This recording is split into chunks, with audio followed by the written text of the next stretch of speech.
welcome tonight. Would you please stand and join us for the Pledge of Allegiance, if you would?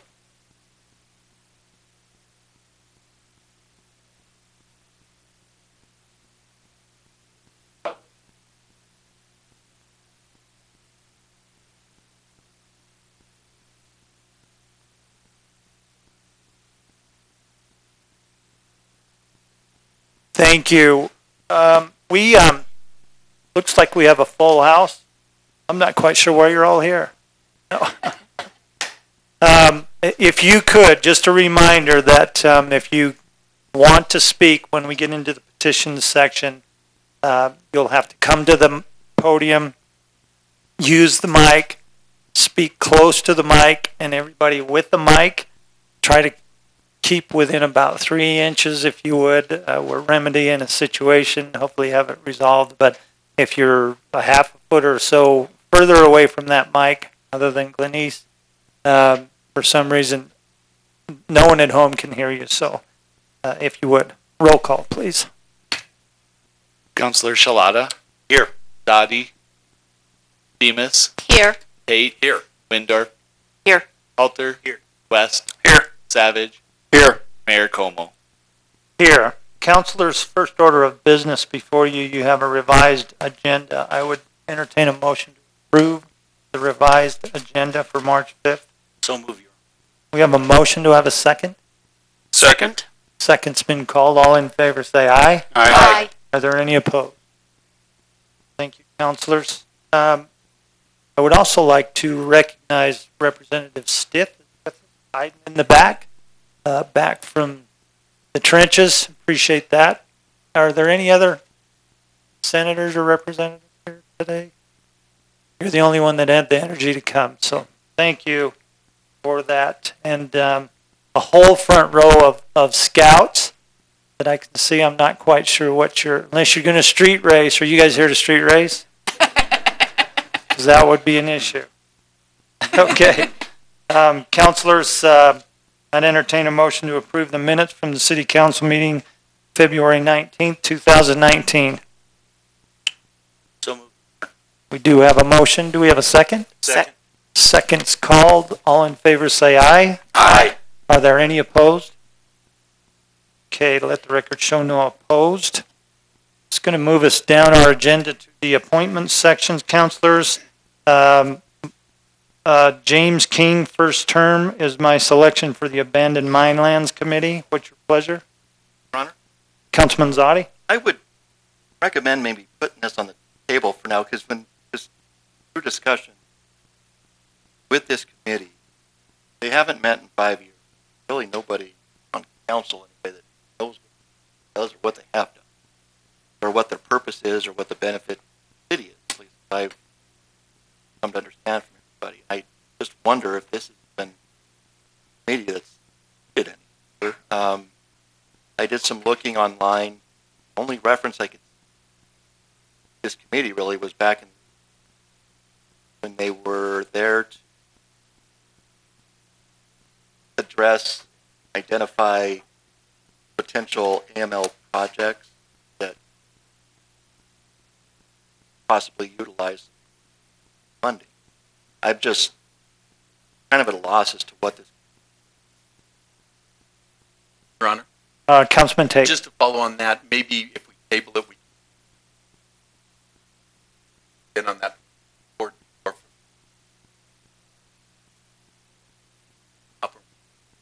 Maybe they could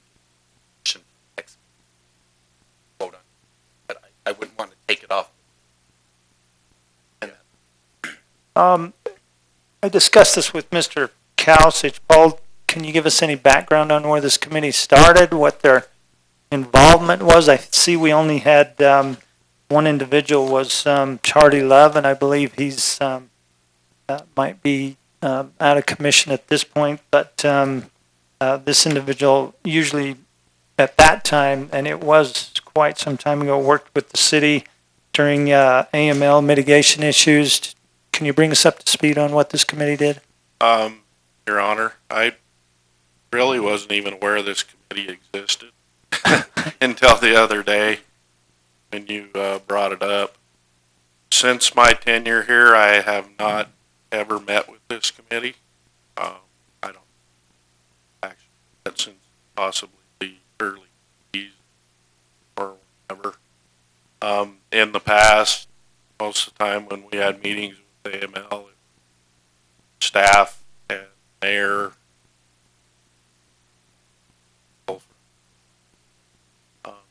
never met with a. Thanks. We got to this point because Mr. King has had about 25 years of experience in AML, abandoned mine mitigation, and a licensed geologist. And looking for replacements for boards and committees.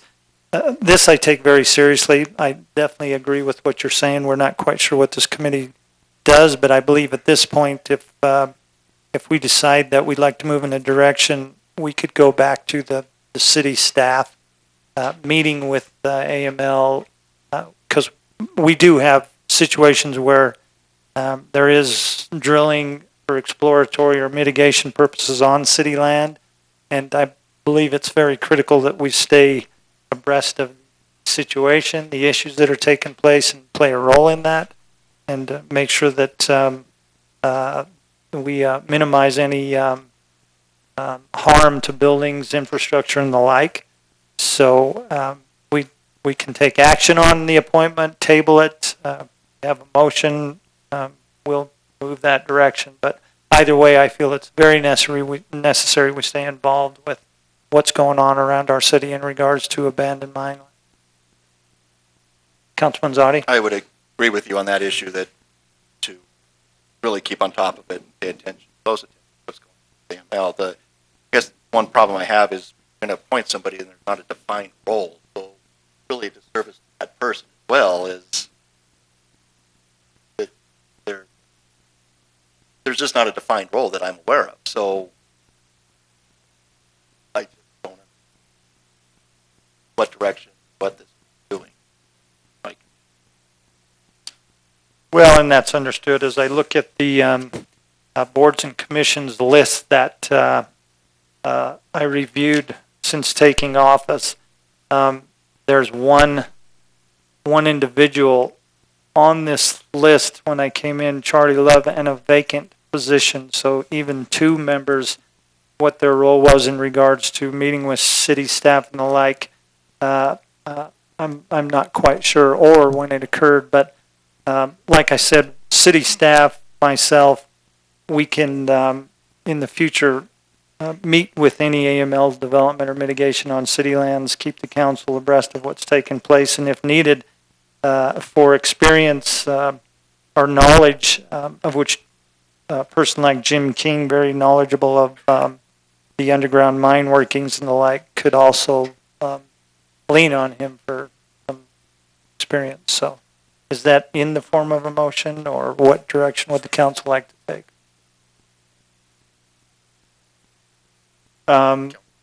Councillor Savage. James Thanks, King has stepped up to serve on the Abandoned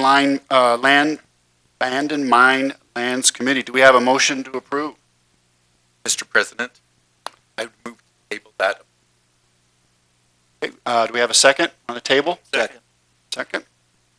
Want to do a roll call, or roll call, please? Councillor Zadi, Yes. Demus, Yes. Tate, Yes. Indorf, Yes. Halter, West, Yes. Galata, Yes. Savage. Yes. Okay, Mayor, that's tabled. Thank you, councilors, and like I said, I believe that city staff and my office can handle those meetings as we move into the future. If so needed, we can take action on this at the next meeting and utilize those people with knowledge if we so feel. Councilman, Daniel Kennedy is my selection to serve Planning and Zoning Commission Liaison for the Board of Adjustments as the Planning and Zoning Commission Liaison. Council, Dan Kennedy has stepped up to serve as the Planning and Zoning Commission Liaison for the Board of Adjustment. Do we have a motion to approve? So moved. Yes. Do we have a second? Second. Second. Roll call, please. Councillor Demus, Yes. Tate, Yes. Windorf, Yes. Halter, West, Yes. Savage, Yes. Shalata, Yes. Dottie. Yes. Mayor Como, you have your appointment. Thank you, Mr. President, members of the council. Mr. President, members of the council, I submit the name of Dan Kennedy to serve his first term on the Planning and Zoning Commission. Council, Dan Kennedy has stepped up to serve on the Planning and Zoning Commission. Do we have a motion to approve?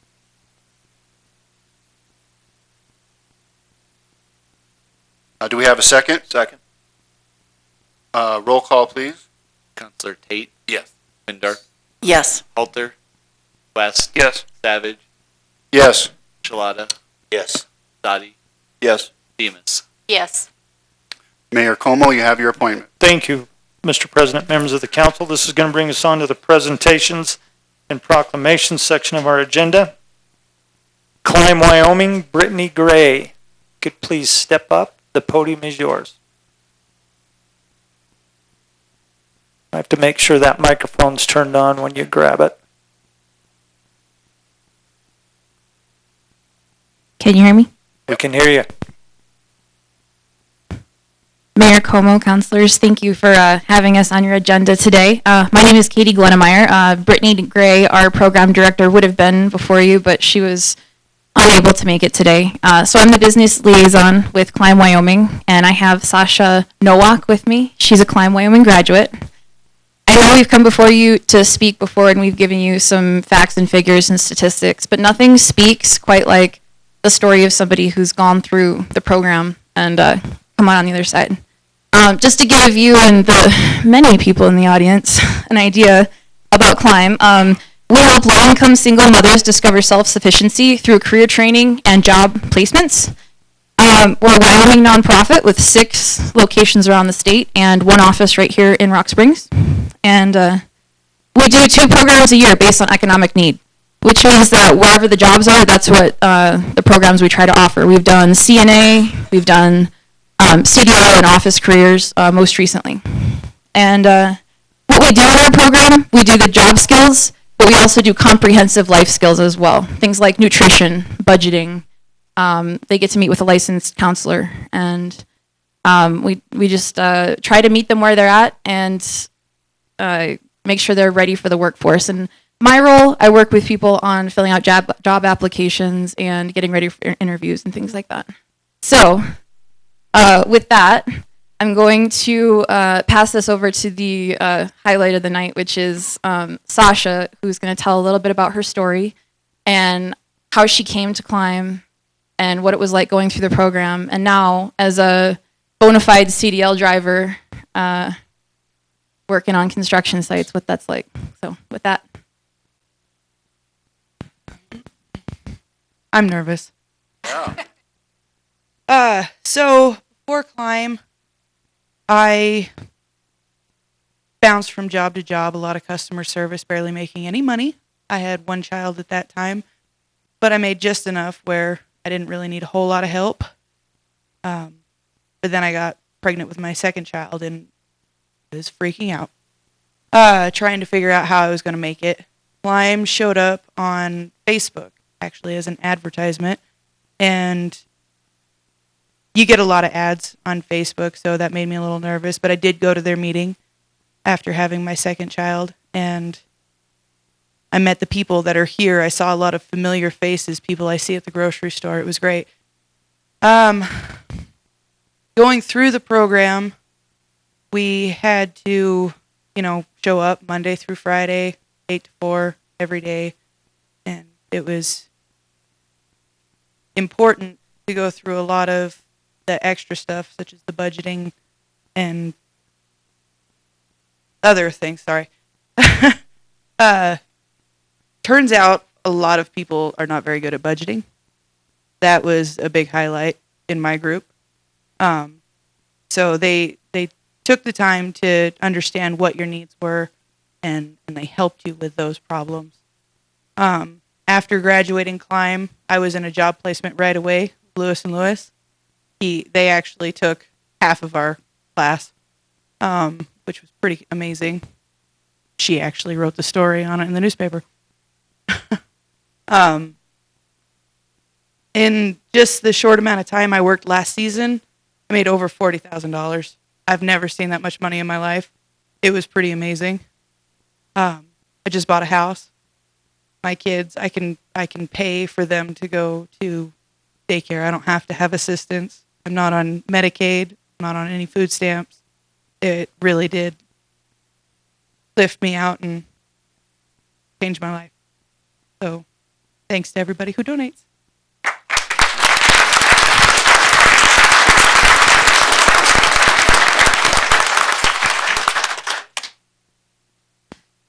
Thank you, Sasha. And for my piece, for those of you sitting on the council and anybody that may be out in the audience, I do job placements. So if you find yourself having a need for somebody in an office, administrative clerical help, or a CDL driver in the next few months, please hit me up. That's what I do. So I'm going to pass around some information to the councilors. I'll stick around for a little bit because I'm kind of curious to see what the street racing thing's about. So catch me if you have more questions. Thanks, Brittany and Sasha. Well done. Nice to see programs like this work out and be successful and get you back on your feet where you need to be. Great job. Your Honor, Councilman Zadi. I'd like to speak a little bit, if I could, on Climb. And with Katie, I recently hired one of the graduates from the office program. And I tell you, it's been a really great experience. The individual I hired has been doing a great job. She's really well. Can't say enough good things about it. The program itself, there's 6 weeks that on a weekly basis, Climb will keep in touch with the hire and with them weekly, communicate, talk about what's going right, what's going wrong, what needs to change, or how to communicate better within the office organization, or how to function, or if there's an issue, how do you address the employer. After 3 weeks, sat down with Katie and Remy and did an evaluation, another one in 6 weeks. Really open, patient, great. I can't say enough good things about it. I hope more employers out there really do consider Climb as a source for employment. Contact them, find out what they can offer. I think they do a really good job, and it's a real asset to our community for them. Thank you. Thank you, Councilman Zadi. The next presentation that we have before the council, Alzheimer's Walk, Susan Von Ahrens.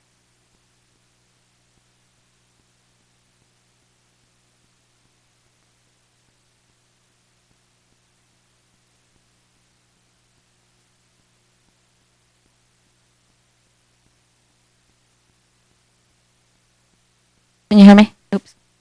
Good evening. I'm Susie Von Ahrens. This is Justin Spicer and Kim Seymour. And we would just like to talk about our event that's coming up. It's called Walk to End Alzheimer'S. It'll be held on June 15th, starting at Bunning Park. It starts at 9, registration is at 9 o'clock. And we are going to have a ceremony, which the chapter of the Wyoming Alzheimer's Association will kick that off. We would like Mayor Como to do a quick speech if he has time. And then we will walk around through the underpass, through the Rods and Wells car show, back to Bunning Park, and we are going to have a barbecue. This year we're going to have some kids' activities and raffle prizes. And we were just wondering if we could get your support. Last year we had 18 teams and 162 walkers. That was our first major year of the walk. The Wyoming chapter gave us a goal of $6,000 to reach, and we actually made a little bit over $20,000. Wow. So this year we would like to at least double those figures, and we would like everyone to join a team, maybe get some competition going between the fire department and the police department. They're competitive. They'd love to do that.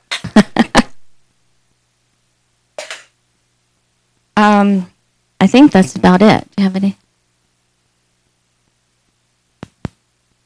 Your Honor, I think the thing that that we have recognized as we've been planning all this is that I think if you look around this room, it's very likely that 1 in 8 or 1 in 9 people in this room have some sort of exposure to Alzheimer's. Either they act as a caregiver, it's in their family, they know somebody that has it. It's an unbelievably just horrendous illness that's affected a lot of us. It's affected all of us up here. And so we're just trying to do our part. We know that it affects the community, and so we just are looking for some support from the community. We were really surprised last year. We put this together in a really short period of time because our committee was sort of thrown together at the last minute, and we were I think stunned at the support that we had with just having a very short period of time to plan. So having a little bit more time this year and being a little bit more proactive, we're really looking for a big event this year. Thank you, Mr. Spicer. Kimmy, you got to say some words. Hey. Is that good? I'm here too to stand with these guys and really ask our community to come out and support this, and maybe not just have the fire department and the police department in a competition, but we all know our rivalry with Green River. And so maybe also asking, Green River City Council members and Rock Springs City Council members to form teams and see how much you guys can raise and have it be a competition there too. I also know Rock Springs is a community that really gives and really supports each other. And so that's why we felt we really wanted to get you guys on board, because you represent our community. So you represent the best of those who support. Alzheimer's does affect me personally too. And so even if it doesn't affect you personally, you know somebody that it does. A friend, family, somebody in your community. And so we would really appreciate it. Thanks. Well, we have a very aggressive council president, so Thank you, Tim. maybe we I pity Green River.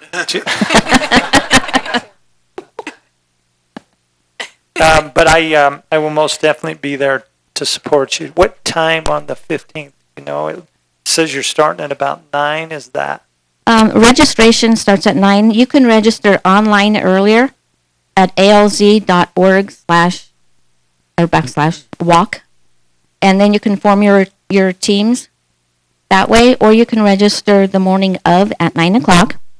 The ceremony will start at 10 o'clock, and the walk will actually take place about 10:30. And then you can go back to Bunning Park whenever you just leisurely walk through the Rods and Rails car show. Well, I commend you folks because it does touch each and every one of us one way or another. I also have a family that's affected, and it's sometimes even worse on those caregivers that are dealing with that as well. We will be there to support you and appreciate your effort. Sure. Thank you so much. Your Honor. Councilman Savage? So why don't you talk a little bit about what they're going to do with the $40,000 you raised this year? At least 40,000? At least 40,000. Yeah. Actually, what we do is we turn that over to the Wyoming chapter of Alzheimer's Association. They give it for research. There's also a portion of that money that will go to not really help caregivers, but I guess maybe in a way help them. But I don't know, it goes to all different kinds of things. I went to a conference in San Antonio in January, and it was a 2.5-day conference, and it was amazing, and we learned so much. And there's a new study out that says that they have linked high blood pressure with Alzheimer's. So if you want to go onto the Alzheimer's website and read that, that would be helpful. So a lot of it goes to research. There is a Facebook page also. Appreciate that. Councilors, any other questions? Thank you so much for coming in and bringing us up to speed on what you're doing, and we'll be there to support you. Okay, thank you.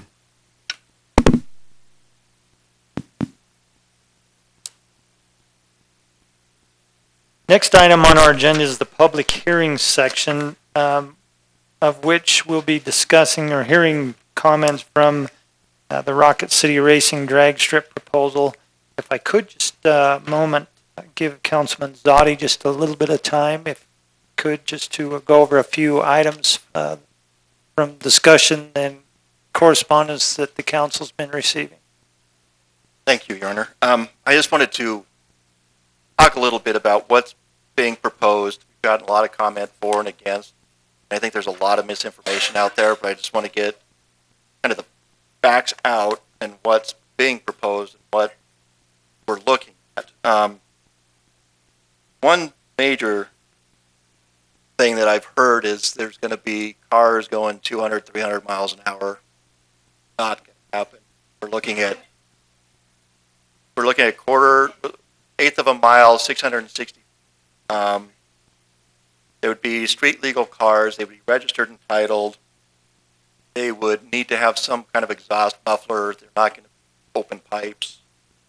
So they would have to be not racing slicks, street tires. Cars would be inspected prior to any race. Drivers would be required to have insurance, not personal auto insurance, but insurance that would cover in the event of racing events. There is coverage available for that. Other issues, drinking, saying it's going to be a drink fest. Well, one, there's no service of alcohol. Open container is against the law. So I don't see where that's necessarily coming from. The speed issue, again, probably looking, from what I can see, 80 to 90 miles an hour, which highway speed. I think McLaren won 8th mile. It's one of the fastest production cars, 8th mile at 130 an hour. So I don't know of anybody in town that owns a McLaren. So it's definitely as far away from 200, 300 miles. I just say this because we need to look at, whether you're for it or against it, we need to look at actually what's being proposed, what the possibilities are, hopes of curtailing comments like that. Concern with homes, the section of road that they're looking at, this wouldn't be directly behind any homes. To the south, the closest homes are 1,200 feet away. Behind the starting line that they're proposing, the closest homes are 800 feet. I know we had a picture of the proposed area in that last time. I don't know if concerns are noise, which is valid. We don't know what that's going to be. The racing group is looking to some decibel readings to see exactly how loud. Crowd control, that's another concern. I think they've found a way to address trash by listing different organizations throughout the city that would help pick up if need be. This isn't, they're not looking to have a big, huge event out of this. It's mainly just local car enthusiasts. Go head to head in an organized, controlled fashion and see who comes out on top, and like a top 10 list, something, race, if they could, one day out of the month, 5 to 6 hours on a Saturday, midday. And then the intent isn't to really draw a crowd. You're going to get a crowd, but no entry fee or ticket sales or anything like that to be a spectator. That's not really their concern, right? They just want to take their cars out and show off their hobby, their passion, cars, and see who comes out on top. It's really just kind of that simple. There is a chance, and what their hope and dream is to eventually show that there is a large enough interest in this that maybe down the road there could be a facility built for this to bring people from all over the region race. Another question that came up was, in some racetracks, people come from all over the place to get points for the year for sanctioned racing, sanctioned events, points. So it's not drawing people from all over the place just so they get points. So we're not looking at a large, probably 20 to 30, they estimate 20 to 30 people. So I just kind of wanted to get some of that out there.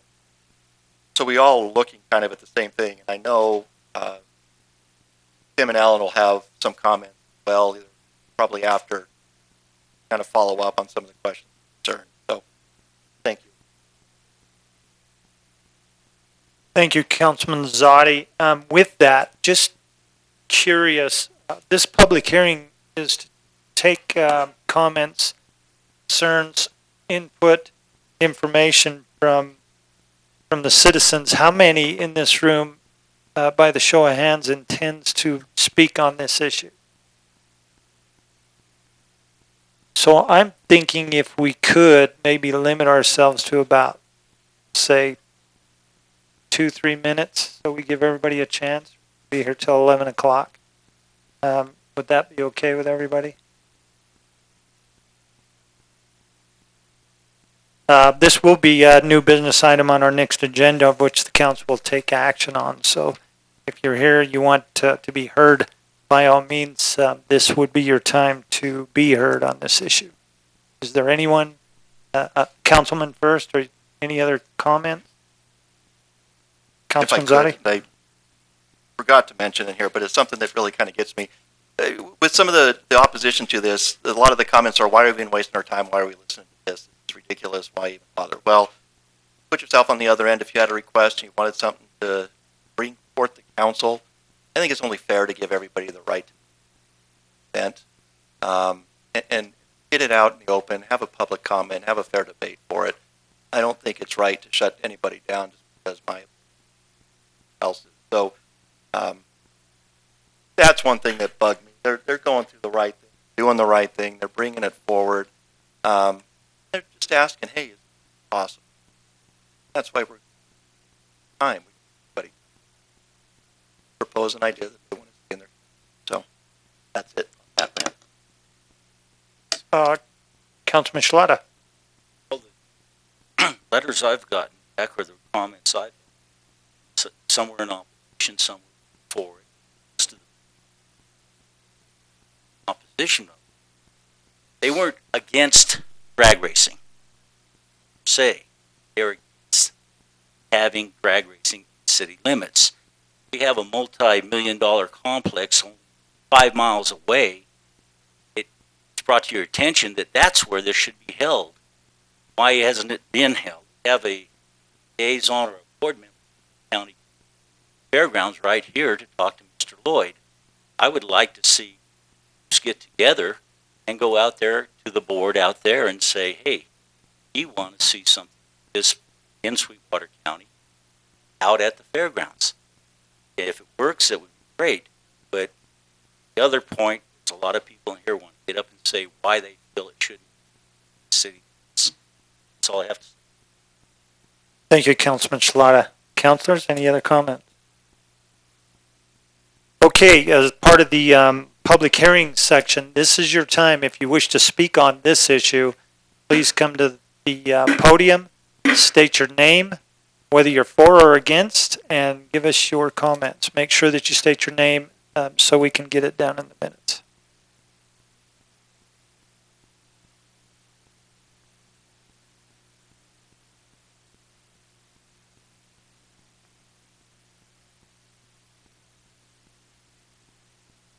Mayor, Councilman, Councilwoman, my name is Steve Wilson. I live at 1103. Steve, will you? 1103 Whitewater, which as crow flies is not far from the proposed site. I've actually written a couple of letters, and I'll refer the council to those with this 3-minute limit. My question is why? I support sanctioned drag racing. I had a car up till about 4 months ago. It would probably be very competitive in this kind of an event. So I'm not against drag racing. I'm against drag racing on a public street with the risks and potential liabilities that go hand in hand with that. Councilman Zadi and I have emailed back and forth, and he's made some very salient points. But my bottom line question is why? It's just too big of a risk for this city to assume, even given the promise, and I want to put promise in quotes, of liability insurance, potential bonds. As far as I'm aware, this organization is way too loosely organized to really be what's the word I want here? I guess responsible for the kind of liability that is inherent with this sort of an event. Thank you very much. Thank you, Mr. Wilson.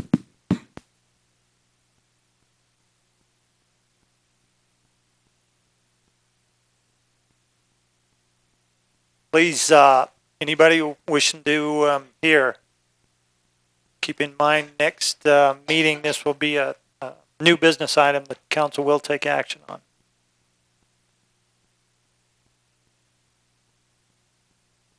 My name's Dean Cole. Forgive me for my raspiness. I'm a car enthusiast. Go to all the local car shows. I build show cars. And the point of this is not to any way be reckless, careless. Most of us involved in it, a lot of us are older, want to push it through. We've been trying to get this something done in this area in Sweetwater County, and it's been denied. And the rodeo people, they've got their stuff. The stock car people got their stuff. Golf people got their stuff. It's like, when can we get something? I live out north, and all summer long, stock car race. I live a couple to disturb traffic, the fairground, and everybody in here goes to the fairground, gets to the fairgrounds, and that disrupts our daily life. The point being is that we all need to work. We all have different visions, but I have horses that live all around me. But you know what? If I want what I want, I've got to be understanding and giving to their needs, their wants. Well, and I was invited to come here the other day. I heard about it on the radio, and it's like, I want in. Finally, I want to be a voice. I want to be, this is something I've believed in for a long time. I'm a car guy. That's never going away. I've enjoyed the stock car races, motocross, all of those.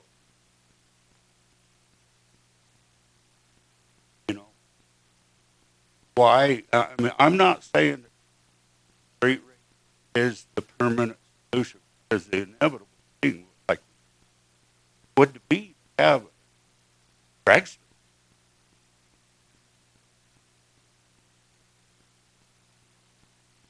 All the other areas to county events,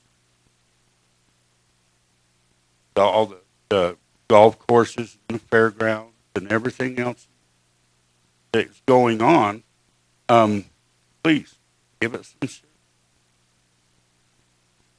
That's all I got.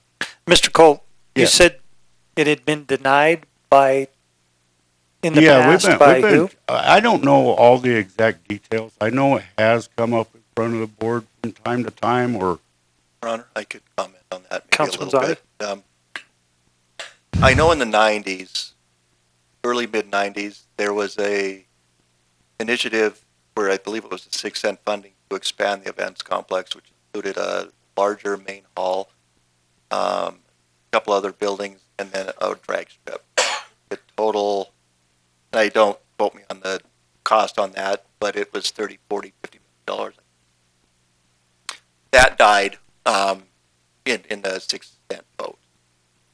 Since then, there was a track out there in the 70s, 80s for sand drags.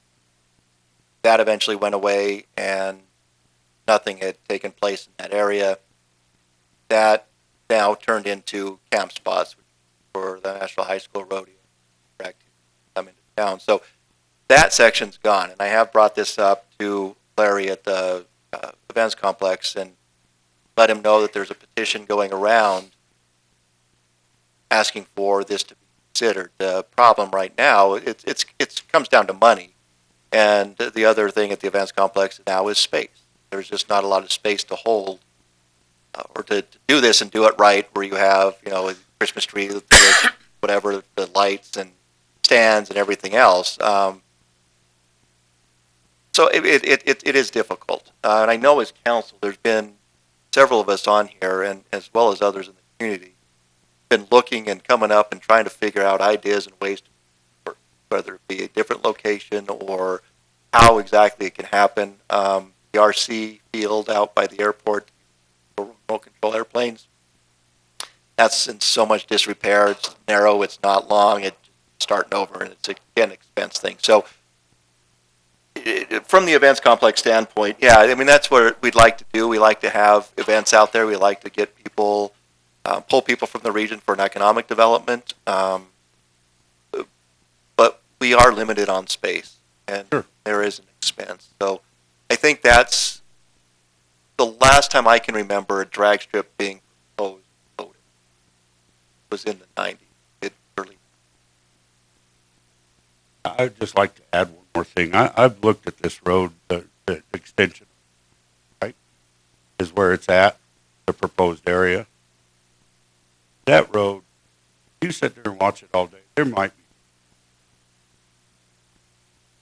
It's wide. If there was any barriers down there.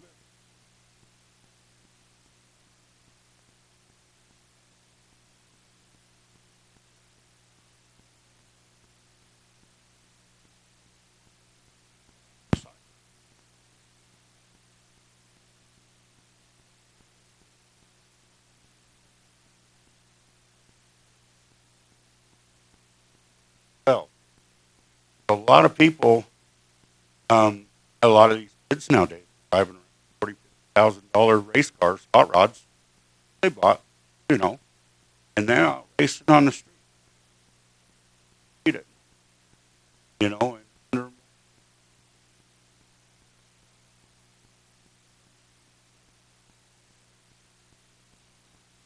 Thanks, Mr. Cole. I appreciate that. Any questions, council?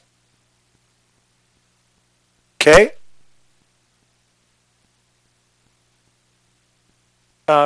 If you would, Councillor Savage. Okay.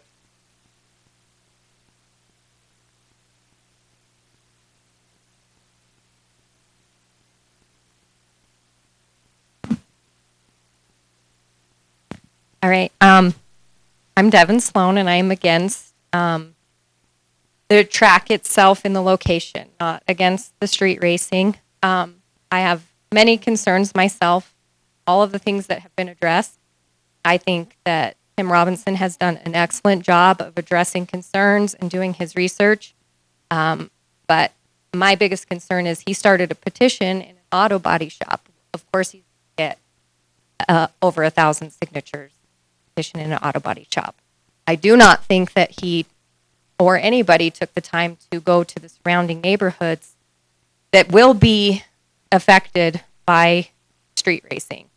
No, there is not housing directly behind, but parking. People are going to be parking up and down that street.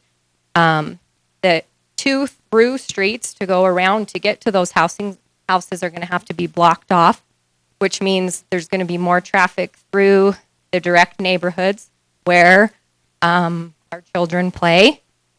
There is a reason why we chose the area that we live in. Just like you all are car enthusiasts, we are outdoor enthusiasts. We like to be able to go out our back gate, walk across the desert, walk our dogs, have our kids go out, hunt for lizards, ride their bikes. If there's racing going on out there, we're not going to be able to do those things. I started my own small petition in the last week and a half online and collected 200 signatures. I did have it on a media site, but I took it down because it was not my intention to create enemies or any of those things. It was just to get supporters to understand that this was going on. And I have some comments that I highlighted that I also thought were some of the concerns of other people that probably are not here today. biggest thing is it's a residential area. It's lots of kids living in that area. Lots of kids. My kids ride up and down the streets on their bikes all summer long. I know that they talked about parking at the schools, which is where my kids play basketball and ride their bikes all summer long. Tons of kids everywhere in this neighborhood. Like I said, I am for the racing, but I would like to go to the racing on my own will, not because it's in my backyard. Once you start something like this, it creates a desire to test the boundaries. Drivers will think they can test their skills on non-scheduled times. That street is already so tempting. All day long, I see that speeding light through my kitchen window of people going too fast down that road. Racing is fine, but not in this area. Opposed in the residential area, noise, unnecessary traffic through the neighborhood, safety. Wyoming is a land of open spaces. There is no need to place this right behind a quiet, family-filled neighborhood. Young families on these roads, trash, people asking about the tax money used for police departments. I know he was just talking about barricades, those kind of things. Where's the money going to come from to set all these kind of things up? There's no parking, crowds, encouraging drag racing in a residential area. This is already a problem on this street. Dispatch has been called due to noise, revving engines. It's not going to decrease people racing in this area. It's going to increase it. Lots of people walk and bike in this road almost every day in the summer. Then people discuss the zoning for the new high school. What happens then? Another concern is if it's popular and there's 20 to 30 people, are they going to say, let's do it on Sunday too, or add another weekend? And then before you know it, in our short summer, every weekend they're racing. If it's something that's this popular, then maybe we should consider doing a 1 cent tax or something like that to drive it, to build another track. If it's important to this group, build a private track on property owned by the group.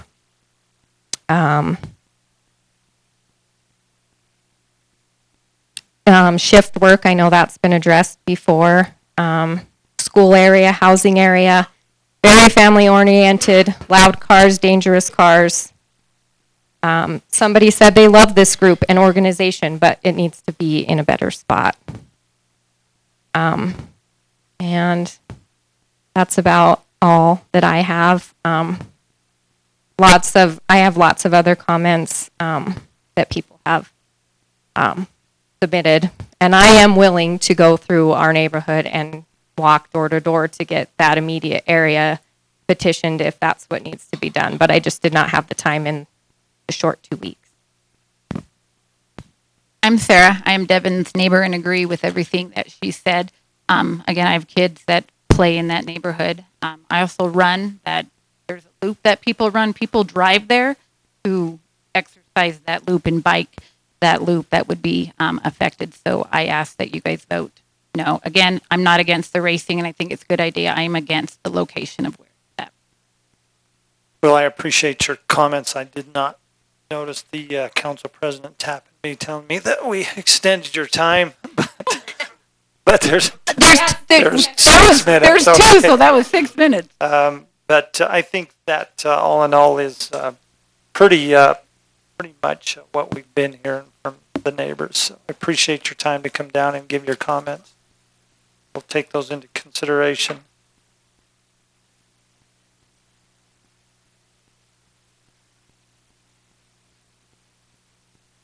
Also, while she's walking down there, just I did not notice, but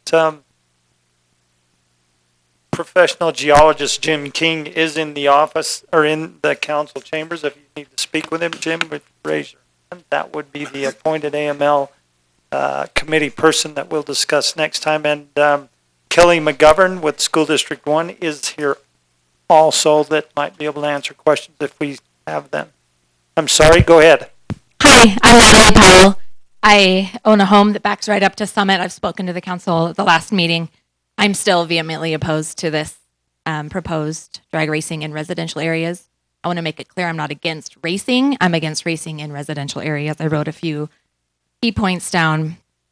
I don't feel like it's an appropriate use of school grounds to have parking and spectating, vehicle inspecting, porta potties, food vendors, whatever it ends up being on school property. That's not an appropriate use, in my opinion, of school property and of taxpayer money. The trash, the potential leaking of fluids from vehicles, going 80 miles an hour in an area that's normally a 20-mile-an-hour school zone, even though it is the summer, is not appropriate to me. It would be a large impact to the surrounding areas with the amount of traffic, people, noise. I feel like the streets being blocked off, traffic being rerouted through neighborhoods that are quiet. I did build a home in an area that is quiet and that does have close access to, like people before me stated, outdoor activities. Our summer in Wyoming is very short, so we like to enjoy our time outside as much as possible. And I worry that it starts out as once a month, and then pretty soon another group wants to use that area, and pretty soon it's twice a month, and then pretty soon it's Sundays. And I feel like it opens it up to other groups wanting to use that area as well. I do worry about the noise. I disagree with the notion that there's only 20 to 30 people on that road a day. That's absolutely not true. There are 3 schools right there. So there's a lot of people, a lot of young families that live in that area. I feel like it would be noise pollution to have the racing in residential areas. You can hear sound travels in that area very far. From my home, I can hear bells and I can hear recess at the neighboring schools, which is no problem. But the sound of racing cars would be heard for miles and miles. I worry about shift workers sleeping during that time. I feel like the excess wear and tear on public streets is also not a good use of taxpayer money. I worry about the police officers that would have to be called in. Again, paying them time and a half when it's my understanding that we're already short on police officers in the city. I don't feel like that's a good use of money, is calling in extra police officers. I wonder what the cost of that would be. Who would pay for the wear and tear of the streets, chipped concrete or oil leaking or, paint that needs to be redone? Like I spoke before, people are already racing up and down, not only Stagecoach, but also Summit. I myself have called in many times. I know it was quoted before that not many calls have been placed. When I call in the sheriff's office because Summit is a sheriff road. So people are going to want to practice. I know that they are already doing that up and down the roads. I've been woken up. It's not safe to do in public areas. Again, I'm not against racing. I think it's great, but it does not have a place in a residential area. Thank you. Natalie, thank you for your comments. Your Honor. Councilman Zadi? If I could real quick on the school district, that's out of the mix. No property school district that would be proposed use on. So that's out. As far as the traffic volume, true, that is school. It's heavily traveled during school days. What they're looking at is middays on summers on a Saturday, and I can attest, I live in the neighborhood. There isn't a lot of traffic in that stretch of road on those days. The midday, there's not a lot of, there's people that do walk that loop early morning, mid-morning, and in the evenings. But the traffic at that time is fairly, we're not talking during school days and that. I walk my dogs all the time. I'm out there all the time, so I know what the traffic patterns are in that area. I just wanted to bring up those couple points, and most importantly, the school district issue. But as far as the property use of that's out of the mix. Thank you, Councilman Zadi. Any other comments, Council? If not, please.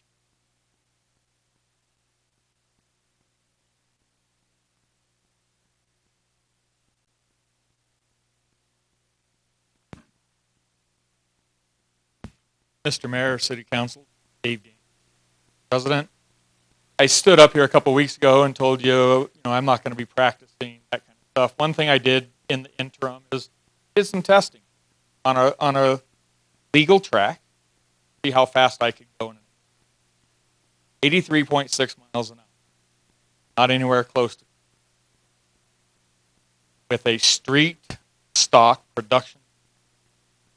Not spinning my tires because I have an all-wheel drive vehicle and it happens to be a truck, but it has quite a bit. Just want you to be aware. Some of us are doing more than thinking about running up and down the streets drag racing. We want to go out and make sure that we can give you results. That's what I went. I want to reiterate that in the communities I've lived in, there was a post today on Facebook about Pikes Peak International Raceway in Colorado Springs opening up to do the same thing. I've done it before with my sons in a controlled environment. Got them off the streets drag racing. Whether I was happy about it or not, I wasn't. They got them off. That's what we really need. Stopping the stuff that we all know is going on. I live in that part of town. Thank you. Thank you, Dave. Appreciate that. Any others? This is your time to speak.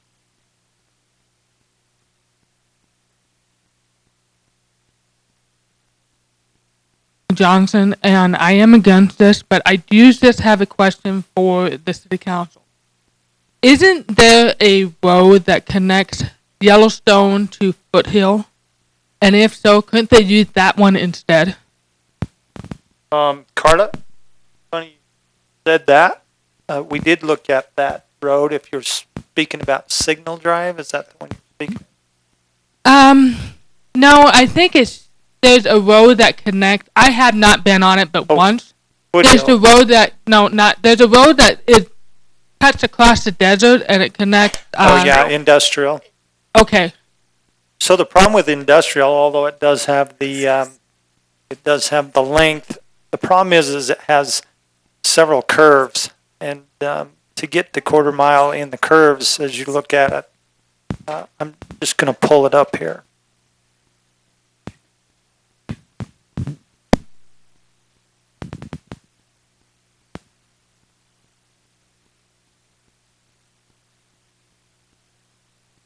While you're getting it ready. Councilman Halter? So Industrial Drive, unfortunately, is one of the main accesses for the fire department.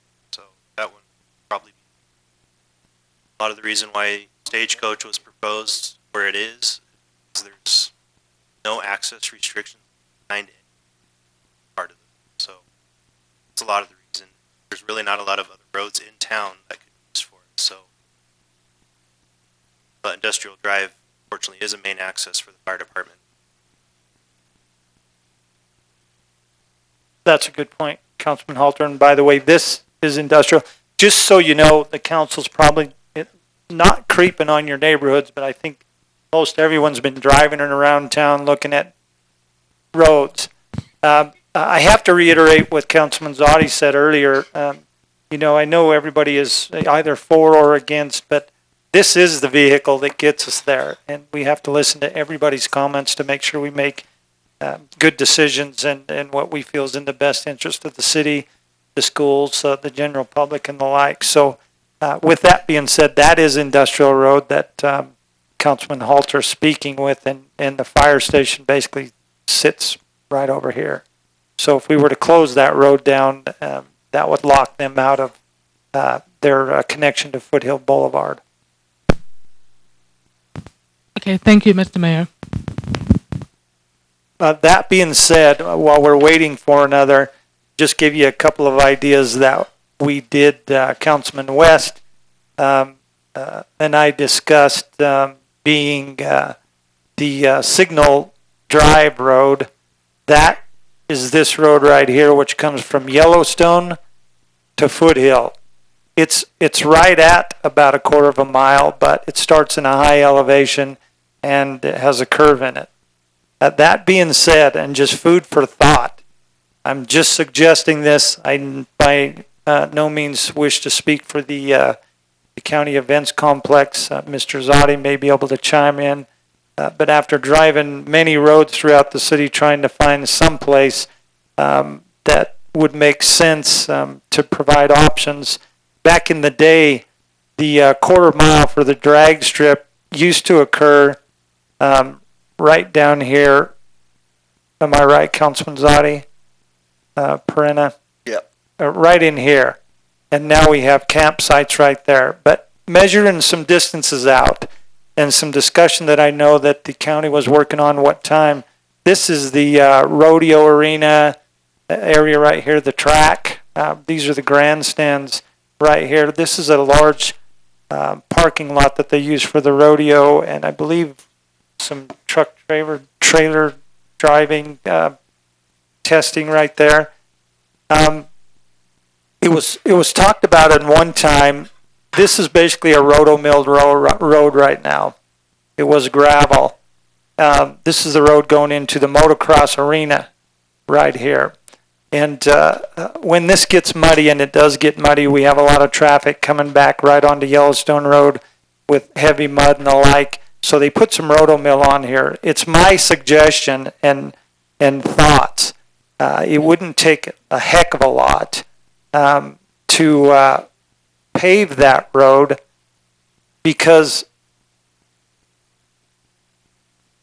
what we're needing is about 660 feet. So halfway through that road is about 660 feet, and you basically got about over a quarter of a mile to where it starts into a curve. So plenty of time for a cool down area, if you would. That being said, after looking at this, you have a huge parking lot right here that could stage vendors, individuals who would like to watch. And then on this side of that road is a large area that you could have a staging area to keep it away from those visitors and those spectators. Just a thought. I'm not saying they're speaking for the county by any means, but one thing I do know, during the Red Desert Rodeo and the events that take place here, it would be nice to pave that road wide and put permanent dividers down that road and just leave them there, because they have a lot of traffic issues right there, trying to force people down to park where they're supposed to be, maybe put an opening here and there. But just a suggestion. Councilman Zadi may have some more input. He serves on that board. But out of all the areas, and I looked at many, this makes the most sense because of the fact that it also improves the events complex land and adds a purpose, but also has a venue and a purpose for maybe a couple other needs such as this. I'm totally for car racing, by the way, if you're wondering. And the many issues and concerns we've heard is really the same as we discussed with the Children's Museum. Great idea, just not here. So I think we're all on the same page here. So I'm just looking at some options that may help us move forward in the right area and eventually have a place that we can operate for many years to come and not just one time. My biggest concern with the school, and maybe that's what we're going to hear, I'm sorry, but with new construction coming up and the like, we could be under construction for a satellite high school. And on top of that, a call that I had from Rocky Mountain Power concerning power poles that parallel that line that aren't necessarily breakaway poles and could cause some issues. So sorry, I just wanted to add that. Keep that in your hat. If we go down this road, just food for thought. Kelly? Actually, I think after that, Mayor Como, I think Dan and I are done. So we're all set and ready to go. Well, Dan and Kelly, we're glad you're here. And councilors, by the way, Dan Saleroni and Kelly are here. If you have a question, School District 1, please.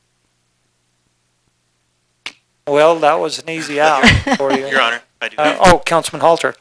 When do you guys expect to actually break ground? Sure. Thanks for taking public comment tonight and giving people an opportunity to be heard. We think that's great. We are here on behalf of the district, and really we're not for or against drag racing as Sweetwater number 1. We're just really here to talk about the why and some things that are going on within the district that I think it's important for our community to know as we move forward together. And so one of those is our satellite high school, and it's new information. As many of you might know, we've been really trying to get a satellite high school since 2014. We have an enrollment issue up at our high school, and we need more instructional space. And so cross your fingers, we're waiting for the governor to sign that, and then we should have that school coming hopefully this summer. We will break ground on that, and that actually is right in front of, on the corner of Stagecoach and Summit. So right there on that corner is where the satellite campus would be. So it is near and dear for all of us, and we know we need the community to make that work for all of us to get that going. So that's one piece of information that we thought was really important for this.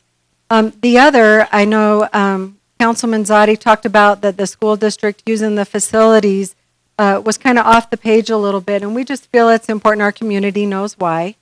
And the reason for that is our insurance carrier will not provide any liability for drag racing to be held on school property or any of the facilities for that.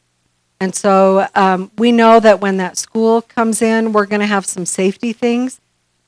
We know we're going to be moving dirt around. We do have 3 other schools that are there. Kids say that they don't like school, but they do because they ride their bikes there in the summer and they hang out there all the time. So we know as the district, we've got to make sure that that area is safe, not only for our current schools, but as we move forward. But also we have that liability concern. We don't have any insurance coverage for anything that would take place on the district property for that. Your Honor, members of the council, the other thing too is if you decide to move forward with it, you need to be part of the conversation for emergency response, because even though it's on a Saturday, we still, in the summertime, we go to 4:10. And a lot of our folks rotate shifts, so sometimes we do have quite a few employees in the building on Saturday. Now, should there be a fire, should they have a heart attack, or we want to make sure that we coordinate with those folks so that we know how this is all going to go down, just like we practice fire drills and active shooter drills. I need to know a plan as far as in response to those buildings. The other thing, too, is since we do have construction going on, I need to be part of the conversation. What's the expectation of the group? I mean, we'll have contractors up there. We've all been through 4 schools, 3 schools in that area, how the roads get dirty. We need to know what the expectation. As far as the cities, we know that we have to keep the roads clean. But to get them so clean that you can run your cars, that's maybe a little bit different story. I want to make sure that we're safe. That's it. I've been talking with Tim. Good to have the conversation. I actually have a good friend of mine in Evanston who owns a racetrack in Evanston, Woodward. So I'm kind of familiar with some of the stuff, and I did have good conversation. But ultimately, at the end of the day, we want to make sure that we have access to their fun or our health issues. That's a good point, Mr. Solarelli. I appreciate that, and I appreciate you folks for coming down, taking the time to come to our public hearing and offer your input. Your Honor. Councilman Halter. I don't think my question was actually answered. So when is the construction? Oh, yeah. Well, if they do have the money, when would it happen? June is what the emails. So the concern I have, and I'm glad you guys emailed us today, but today was the first time I heard that there was actually funding for this school, or possibly funding for this school at breaking ground this summer. So that is kind of unfortunate, this whole date going on right now, but just didn't miss that. Your Honor, one of the other things too is I just looked today, and we're actually just waiting for the signature. So I went in to look at House Bill 001, which has to do with the budget, and the governor has issued a line item veto. I went through all those pages, and while he vetoed Section 313, subsection B, went to subsection 4, which below our school. So right now, our school is on that way for signature.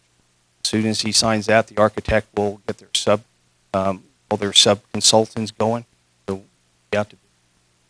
Well, I think that's great. But the City of Rock Springs Bitter Creek $5 million was vetoed, so we weren't too impressed with that. But we'll move on, and congratulations. I hope it works out, and that's good information to know as we move forward. Thank you. Next,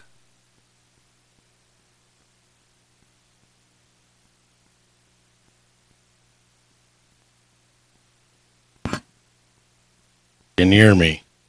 My name is David Trost. I am a Rock Springs voter. I'm going to try to be real quick here. First question was why? Why would you do this? And the emphasis was insurance. Response is why not? Insurance will be in place. Obviously, you guys won't let us do any of this without that. Second thing, and something that was touched on a whole lot, is testing. I spoke to y'all last month. I'm not going to reiterate. I'm a drag racer. When you get to an organized situation, you don't do things like test on the street.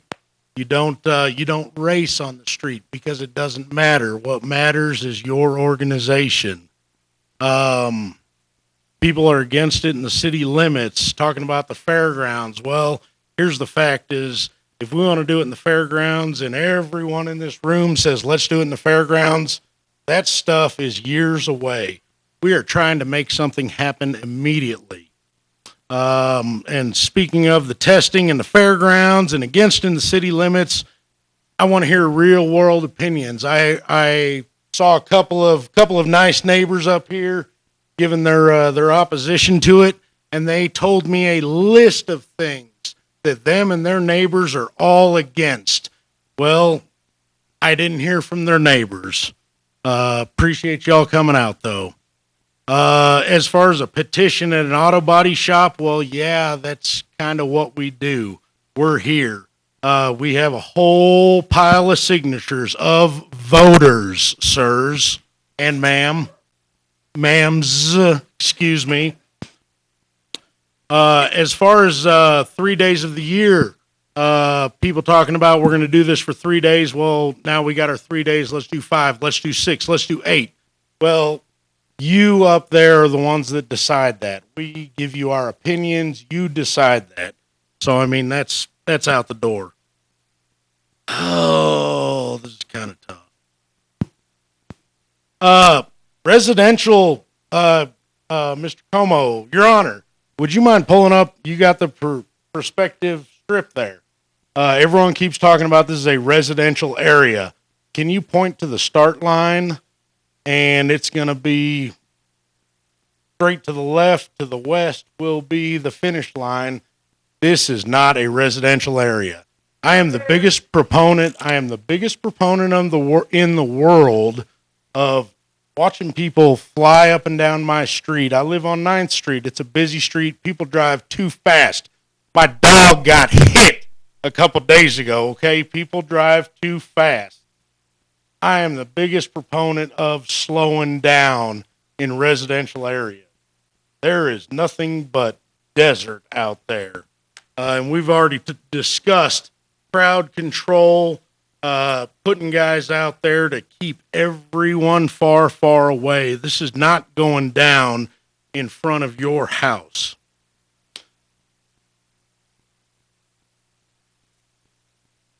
Fence complex. That's ideal. That's awesome. It's awesome. We want to show y'all just how much support this thing has, how much attention this will have. And the hope is if we start rolling the ball right now today, in 3 years, we'll have a quarter-mile drag strip that who knows could be NHRA supported. The strip in Salt Lake got shut down last year. So, I mean, that is a big, huge, huge opportunity for this city. And that is a discussion for the future. Last thing I want to know, to everyone in this room that is talking about how loud this is going to be, I want your vote to shut down this new school, because I'll be darned if we're going to sit there and listen to track hoes and dozers and hammers and everything else for almost a year, 9 months, whatever it may be. I don't want to hear that stuff. But by golly, if we're gonna say it means something to one thing, let's say it means it to it all. questions, Your Honor? So Dave, would that be for or against?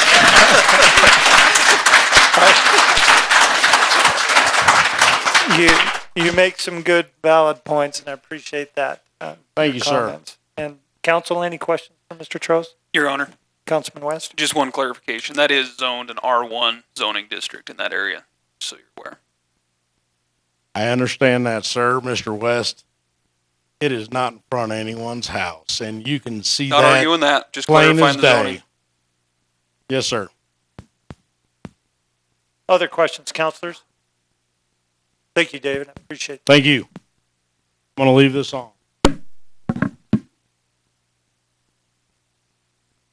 Any others?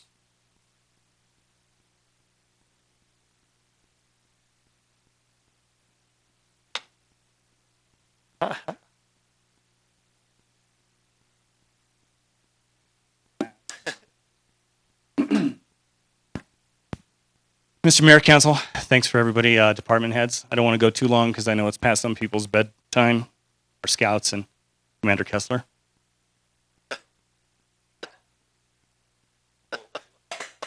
I'll probably pay for that tomorrow, but right now I'm off duty. Again, thanks. First off, I'd like to thank Devin for talking to me. We've had some pretty good conversations via Messenger, but we were able to come to some agreement on a few things, one of which is I think the number of signatures we've had, the number of electronic signatures on Facebook have shown that there definitely is an interest in drag racing in Sweetwater. I've received messages from just a ton of people in the Salt Lake Valley that say, hey, we've lost our track. We would be willing to trailer our vehicles up there to race. That's not what we want to do right now. We do not, and have we ever considered Stagecoach a permanent solution. We think this is a temporary thing. One of the things, I've got a list of things, but I'll try to keep it 3 to 5 minutes-ish. Events complex, Mr. Zadi kind of addressed this. Right now, it's not really feasible, although with what Mayor Como showed us, I think that there's definitely some conversation to be had about that location. I think that would ultimately be great. The question of why, and indicating that we were a loosely organized group, we're loosely organized, sure. There's 4 guys that are trying to get together to come up with a plan. And as you said, we've come to the council to present that plan, and as we go forward, we're getting more and more organized. There are certain steps that you take beforehand, and then once you get the okay, then there's steps that you take afterward. We're trying to go through all those. One of the topics that's come up very often is the use of police officers. There's a couple different ways to look at this. Every year, the city council authorizes 4 all-night bar nights in Sweetwater County, so people can go out and drink until 6, 7 o'clock in the morning. Every year, we have extra officers on duty to make sure the drunk drivers aren't out there crashing into somebody, right? Every year, we're not allowed to take vacation during the Sweetwater County Fair because we've got extra officers doing overtime primarily to police the beer tent, to make sure that the people aren't drinking, that the minors aren't drinking, and that we're not having a bunch of fights. We just authorized, I think, $90,000 for some type of a thing at Palisades Park. $90,000. I've never even heard of pickleball. Never even heard of it. I will take that as a challenge, Mr. Savage. By the way, I might have to look it up. We didn't authorize that as of yet. So Oh, okay. All right. Hold So tight. anyway, the point is, we pay police officers and firemen to do an awful lot of things that aren't necessarily law enforcement or fire protection specific. We monitor motorcycle groups coming through town for charity events. We go to concerts. We do all kinds of things that aren't just giving people speeding tickets or drag racing tickets. The school property issue has been addressed. Somebody else brought up dangerous cars. Well, these are the same cars that are parked in the school parking lot. These are the same cars that go shopping at Walmart. These are the cars that people drive every day. They're everyday cars. They're no more dangerous than any other car in town. 1 time, 2 times, 3 times. We're asking for 3 events a summer. 3 Saturdays, once a month, for a few hours on a Saturday afternoon. Somebody brought up, kids are playing in the area, I'm walking my dogs. Well, I'll tell you, I don't walk my dogs between noon and 6 p.m. in June, July, or August. It's too hot. Okay, so that's kind of a side note, but we understand there are people in the area that want to recreate, that want to do these things. I think the impact for a few hours is not going to be so significant. If you take a look at this area, if you zoom out, there are a plethora of dirt and gravel walking trails, biking trails, jogging trails. There are places to go. This little section isn't going to limit you from being able to do that. It may limit you from doing it right next to the street, but it's not going to stop you from doing these things. Chipped concrete, damaged roads. Okay, I've been a police officer for 28 years as of the end of this month. I've investigated a lot of car crashes. Typically, when cars crash, unless they roll, there is no damage to the roadway. They may damage a fence if they drive through it, but I've seen more damage to roadways when a motorcycle crashes because the pegs or the metal frame of the car or bike actually create damage to the road. We're not going to be chipping asphalt. We may leave some black marks, yes, but black marks clean up. Practicing. Okay, sure. A lot of people think that there's going to be a lot of practicing, that this is going to encourage it. I've been in contact with a rep from Western Wyoming Community College that is in charge of the dyno. They are working on authorizing us to be able to bring cars up there for the few days before any scheduled event to practice on the dyno. You can work on your quarter miles, your eighth miles, your 0 to 60s, your top speeds, whatever, but that's in the process. So we are taking a step forward to address that aspect. Currently, we do have 1,209 paper signatures. They are a lot of voters, but they're not all Sweetwater County voters. Again, some of those are from the Salt Lake area, from Evanston area, from Denver. We've talked about a lot of different locations that have this right now. Somebody brought up Colorado Springs. Evanston currently has it. But as far as the legal racing, it was currently done or recently done in San Diego because they were having a lot of people dying from illegal street racing. Law enforcement in San Diego opened up a section of Qualcomm Stadium and put together legal street races. It reduced their illegal street racing by 94%. Look it up. It's online. Everything online is true. Okay, Tim, you're on 5.5 minutes. Wrap it up, buddy. I'm going to pass it over to Alan and let him cover any things that I haven't hit. Thank you. Appreciate it. Alan? I proposed this whole thing. We just wanted to get our foot in the door. I appreciate the mayor very much for what he says. That's actually really what we're looking for. If we can get our foot in the door, show that we can organize something. We didn't pick Stagecoach to upset anybody. It's like, I think so many people have driven around. I think there's a lot of people involved. I don't think everybody realizes how much we've tried to find in the area. It's the only area that we could really find that, was feasible. I mean, it's a wide road. When you look at the city map from above, you're right on the edge of town, headed out of town in a way. So, that's why it was picked. But I thank everybody. I thank everybody for coming out here, whether they're opposed or not. We just want to do what's right for everybody. We don't want to make anybody upset, and we certainly don't want any of us that want us to be upset at those folks over there. I understand. It was, one of the things when we first looked out there, I'm like, there's people here, if I could build it, I'd build it and we'd do it. But it's too much, it's too much for one person to go build the track. So I'm just asking for everybody's help. That's all. All your help, the people who live there, just asking for your help. Thank you guys very much. Thank you for everything. Alan.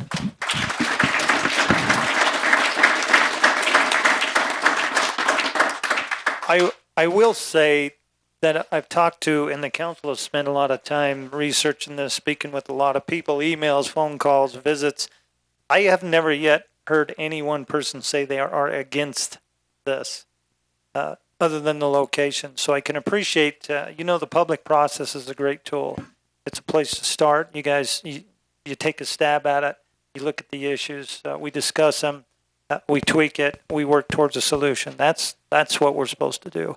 And this council very much appreciates that. They're looking for answers, input, and the like. And when we get to the end of this, by all means, we'll have a solution. And it might not appease everybody, might not make everybody happy, but those of you that are involved in the process is greatly appreciated. And the input you provide is invaluable for these individuals up here to make a decision. Go ahead. Thank you, Mayor. Council, I'm Bobby Panetta. I live on Seattle Slough. I live in the neighborhood directly next to where all this is proposed to take place. And right off the top, I'd like you to take a step back and look at a big situation. This is a controversy. It's an issue. That alone should tip you off in the direction you should look at doing and opposing this measure. You know, you have enough people showing up saying, hey, we don't want this. There might be 1,200 signatures from the surrounding communities in Rock Springs of 40 or 50,000. But you have a petition that Ms. Sloan discussed of several hundred people in the immediate area. That is our neighborhood. We don't want that there, a large portion. Mr. West touched on it, that it is a residential neighborhood. Whether or not there's an immediate house in that stretch, it is zoned residential, and there are a lot of houses nearby. There were some comments about some aspects are going to be taken care of. Litter is going to be picked up. There's not going to be alcohol. It's going to be monitoring the law. But going forward with this, they're asking for a lot of laws to be broken. There is a law on noise ordinances in Rock Springs right now, and the residential neighborhood is 50 to 55 decibels at any 15-minute stretch of an hour. They're asking for several hours, 3 days a month to start, and I believe Mr. Robinson made a comment at the last meeting about not much louder than your neighbor's lawnmower. Well, my neighbor's lawnmower runs at about 90 decibels on average. You're stating double the decibel level of what is allowed in that zone. Right away, let's violate that. We have a violation there. Speeding. There is a speed limit on that road. You're saying, let's ignore that. Driving in direction on a roadway. You're going side by side. You're violating another law right there. Obstruction. You're obstructing a passage. You're blocking a road. You're creating crowds. You're asking for a lot of laws to be broken to allow temporary racing. Exactly. And a parade would be a great example of this. You have a parade going downtown. There was talk of a car show on Broadway. Block off Elk Street. Block it off. Do it right there. Let people park at Bunning Park and his parking lots you're building. Go to the car show and watch it on Elk Street, not in an immediate residential neighborhood. That'd be fantastic. It gets that out of my house. You look at the crowds. We're getting mixed comments on whether there's going to be a crowd or not. We're saying we want to grow this big. Let's make it something more. You also have comments saying, well, we're looking at 10 enthusiasts who just want to see what we can do. What is it? Is it 10 or is it 100? If it's 10, do those 10 racers outweigh the 10 kids that want to play on that? Those 10 racers outweigh the 10 runners that want to run up and down it. Do those 10 racers outweigh the 10 neighbors that just want to go for a walk? I don't think so. If it's a crowd, then it is a significant impact on our neighborhood, and it does need to be addressed.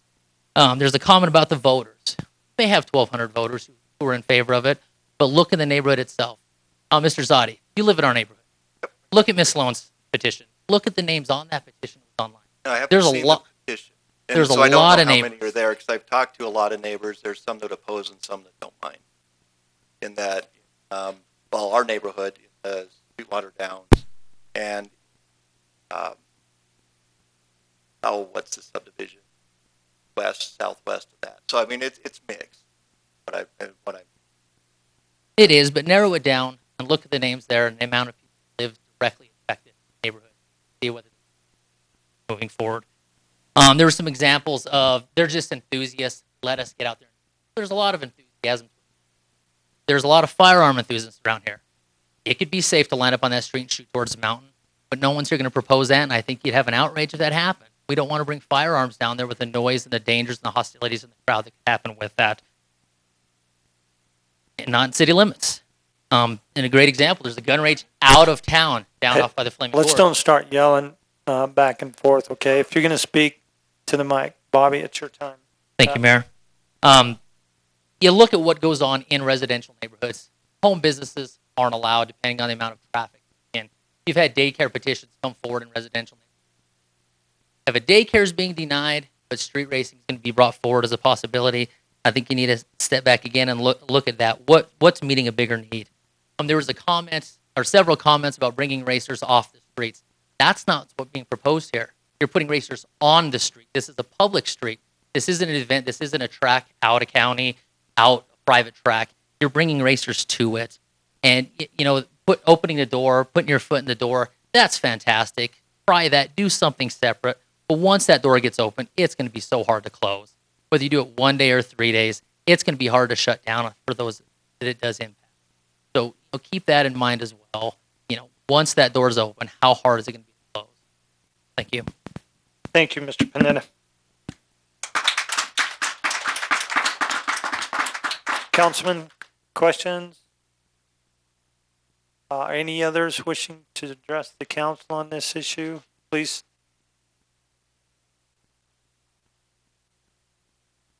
I'm Misty Bomba. I'm for the racing. And I just wanted to address one comment that it was just signatures in one shop getting signed for this. I have a local retail business and helped with those signatures, and I don't. So that's all I had to say. Thank you, Misty. I appreciate your input. If you could, try to keep it to, it looks like we've been averaging about 3 minutes. So go ahead. Hi, my name's Brad Layton. I sent you all a rather lengthy email on the details of my insight over the years of this sort of thing. To address the comment about the noise, the Touch a Truck event, I'm sure you're all familiar with it. That's not a quiet one. I live just on the other side of the rec center, so I hear that for about 6-7 hours a day, whatever that is, but it doesn't really bother me that much. On the weekends, it doesn't bother me. Another thing, I've been highly involved in an organization called Fast Cars and Foster Kids over the last couple of years. We do autocross racing, different type of racing. We do it in a parking lot. It's all controlled. We have yet to have any sort of incidents. We clean up after ourselves. We like the opportunity to come back. We're not going to make a mess of it. Because if we do, we understand we lose the privilege of doing this in the first place. This is the absolute last thing we would want to do. Talking about kids specifically playing in the area and whatnot. I get that. I live in a neighborhood, got kids all over the place. You hear them from thousands of feet away. Mostly kidding. Anyhow, bring them out. They love this sort of thing. Little kids are gearheads. They love the noise. They love the... It's exciting. I don't know how else to explain it, but I've given rides to tons of them through the cones. I've even got tons of YouTube videos. I've blogged almost every single run I made. And these kids have a blast when they get out. They're all smiles. I don't know if the drag racing will allow passengers or not. I'm not familiar on that level, but bring them out. It's a good time. It's free entertainment. Keeps them out of your parents' hair for a little while anyway. Certainly willing to look at other locations. I intend to get involved with this myself. That's another discussion, but as far as playing out there, recreating in the area, I don't think this will stop anyone from recreating anywhere else in town. We can walk anywhere. We can ride our bikes anywhere. We can, spend time with our families anywhere else in town or out of town. We're just asking for this little area for a few days of summer. I think that's about it. Thanks for your time. Brad, I appreciate your comments. Councilors, questions you may have? Mr. Knight? Thank you. Hello, my name is Josiah Abram, and I'm with the racing committee today. I apologize to you guys. I work a whole lot. I wish I could be more involved. I'm sorry, what was your name? Josiah Abram. I wanted to mention, ever since this road has been built, we can't kid ourselves. This has been called the Dragstrip ever since this road was built. It's been raced on, including by me. I got my car up to 140 on that track before. But as soon as I saw Zanetti's flyer, I immediately stopped. I immediately stopped because I wanted this to happen. I think this is a great way for the community to get along and stop street racing altogether. And I texted all my friends, told them, you're done if you race in this town again. I think this is amazing, amazing thing that they're doing. And just nervous as hell to be up here. You're doing great. I think this amazing thing that they're doing, and it shows you that they stopped me from racing already. I really appreciate that. Thank you, guys. I got to go. I got to work up really early in the morning, so I apologize for leaving early. All you guys too. Well, drive safely when you go to... Will do. Promise. Never again. Thanks, Josiah. Thank you.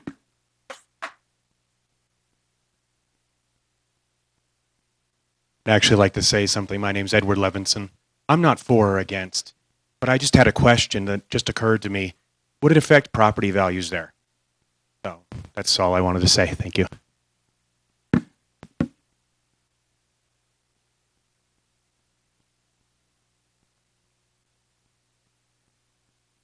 Thank you for those comments. Next. Your Honor, Counsel, Jerry Zanetti speaking here. Pretty much listened to most opposition, paid attention a whole lot what was online. Pretty much the main concerns that I can see for not doing this apply to pretty much everything we do in this city. High school games, that's a residential neighborhood. What's the decibels at a high school football game? How much noise? How much emotion? Property values? Parking? The parade. I clean up for 2 weeks after the parade, after every parade, every year. I don't care. It's a good thing for the community. I support it. Do I go watch it? Don't have little ones no more. So no, not really. Do I put up with the inconvenience of it? Heck, my whole neighborhood, several of my renters, we're locked down during that. Can't move. Walk. Don't drive. Don't care where you're headed. You ain't getting nowhere. Complaints? No, it's for our community. Bunning Park. Concert in the park. Isn't that a residential area down there? I know we're trying to change that, but isn't it? What do they put up with? So the concerns on this neighborhood are no more than the concerns of any other neighborhood and other things that we do in this city that we all support. Thank you, Size. Thank you, Jerry. I appreciate those comments.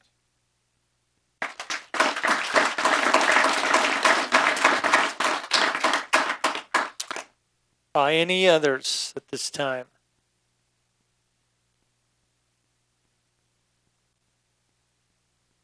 My name's Jason Toonan. Part of my argument, Jerry commented on, so I'll make this very brief. Not very far from here, right outside, people want to talk about safety. My daughter was out there. During the parade, there was dirt bike riders, competition dirt bikes, doing tricks within feet. Children, no barrier, nobody to stop. We find that acceptable. But with Jersey barriers, with our civil servants, our police, our fire, our EMTs, we don't have support in them to support our racing, and yet we allow things like that down our Broadway streets around children, our families. I think we need to take that into perspective. Thank you. Jason, thank you. Councilors, questions? Any others wishing to speak, voice your concerns to this council in regards to this public hearing?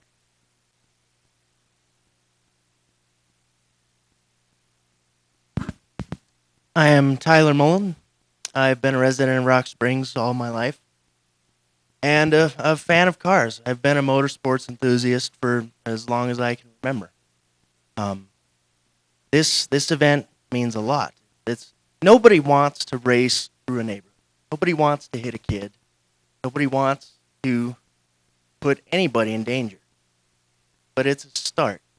It is a place to grow on. Ideally, we'd have a great track out at the events. But for that, support needs to be shown. And if 3 days for even a single year does that, I am for it. If we do this and it blows up, then everybody gets to say, I told you so, and it gets shut down in the future. So be it. But everybody wants this. Rock Springs is a motorsports town. I recently went to Michigan on a trip, and I was befuddled by the lack of modified cars. None of them were modified in any way. I think 1 out of 50 cars may have had different wheels on. And Rock Springs, you can't hardly find 1 out of 10 vehicles that isn't modified. I just think this is a great thing. I think a lot of work has gone into picking the right location.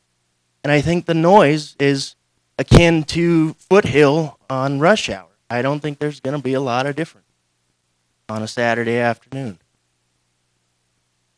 That's about all I have to say on that matter. I'd like to thank you for your time. Thank you, Tyler. I appreciate your comments as well.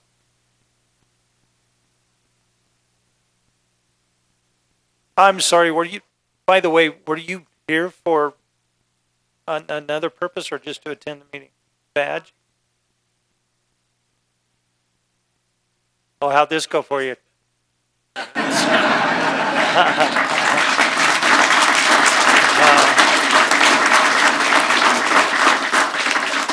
I think Eagle Scout Award is due for every one of you for attending a meeting such as this. Good luck. Thank you for attending. I'm sorry, others? My name is Kyle Ogden. Thank you for letting me come up here, Your Honor and Counsel. I'd like to engage the audience if I would have your permission. Sure. By show of hands, how many people are for this? Okay, thank you. How many are against it? You saw. A lot more here to support. You all know that this is how things move forward or go backward. So many people are against it. Why aren't they here voicing their opinion on why they're? That's how our mayor was elected. All these council members were elected by popular vote. I personally like it treated the same way. And By the way, mine was pure hell. I don't know if you know that. I do appreciate. But you won. Yeah. It is very important for everybody to stay in the race and the discussion. And you know, I said that at I believe Councilman Zani and I both the first meeting we had numerous phone calls and emails, and when we get down to the meeting, only a couple that show up that really want to state their opinion. All mean a lot, but during the public hearing section, this is valuable information, and it's what we use to draft the direction that we take, because we are elected officials, and our goal is to make sure that we try to represent each ward and the city best we can in a safe and responsible manner, and that's what we're here for. You guys are a part of that, so I appreciate that. My whole point is there's a lot more pro than there is opposition. Keep that in mind when you guys decide to make your decision. Thank you, Kyle. Thank you. Okay. It's a future politician in the works there. We're getting fairly lengthy. Anybody else wishing to speak?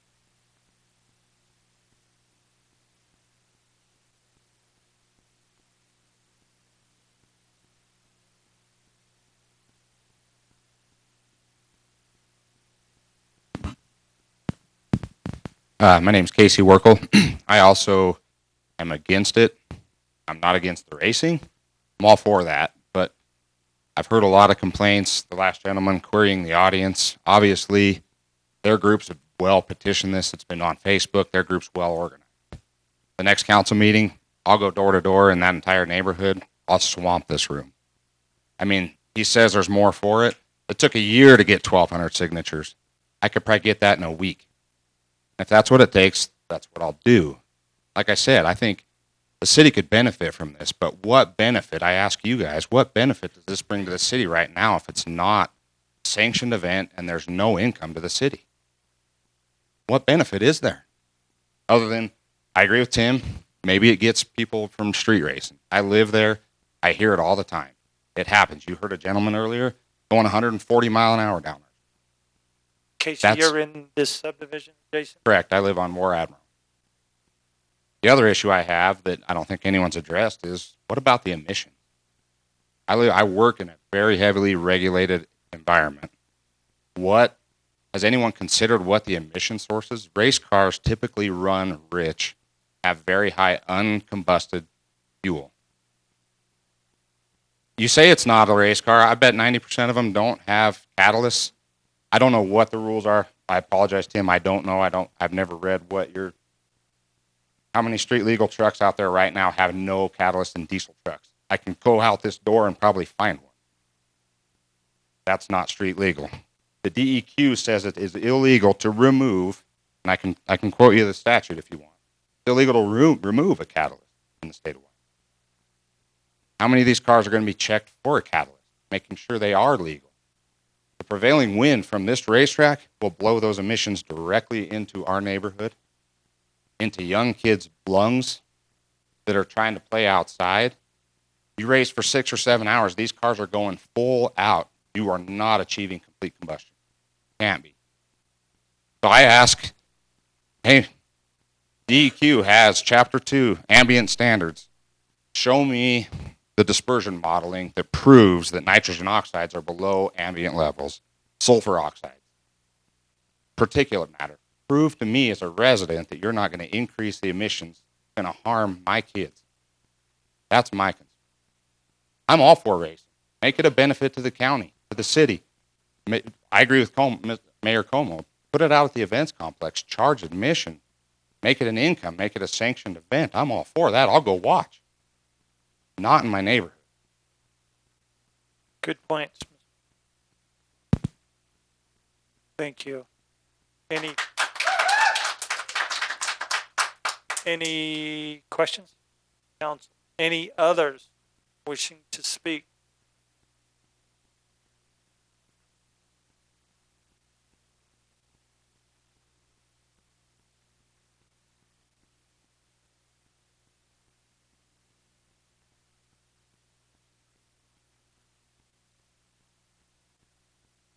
I'm Tristan Willoughby. Don't really talk to a lot of people, but I'm a student in the automotive department at the college. I want to say for the emissions thing, that's why we have fuel injection, and the cars have parameters that it makes sure that it's within like safe levels, I guess you'd say. For carbureted, there's not much you can do. As they said, it's going to go through different, or they're going to look at all the vehicles, make sure they're all street legal. I don't know. Another thing is the speed. Just because I can go 80 miles an hour down I-80 doesn't mean I think I can go 80 miles down Dewar Drive. I don't know. I guess that's something I had to say is the cars,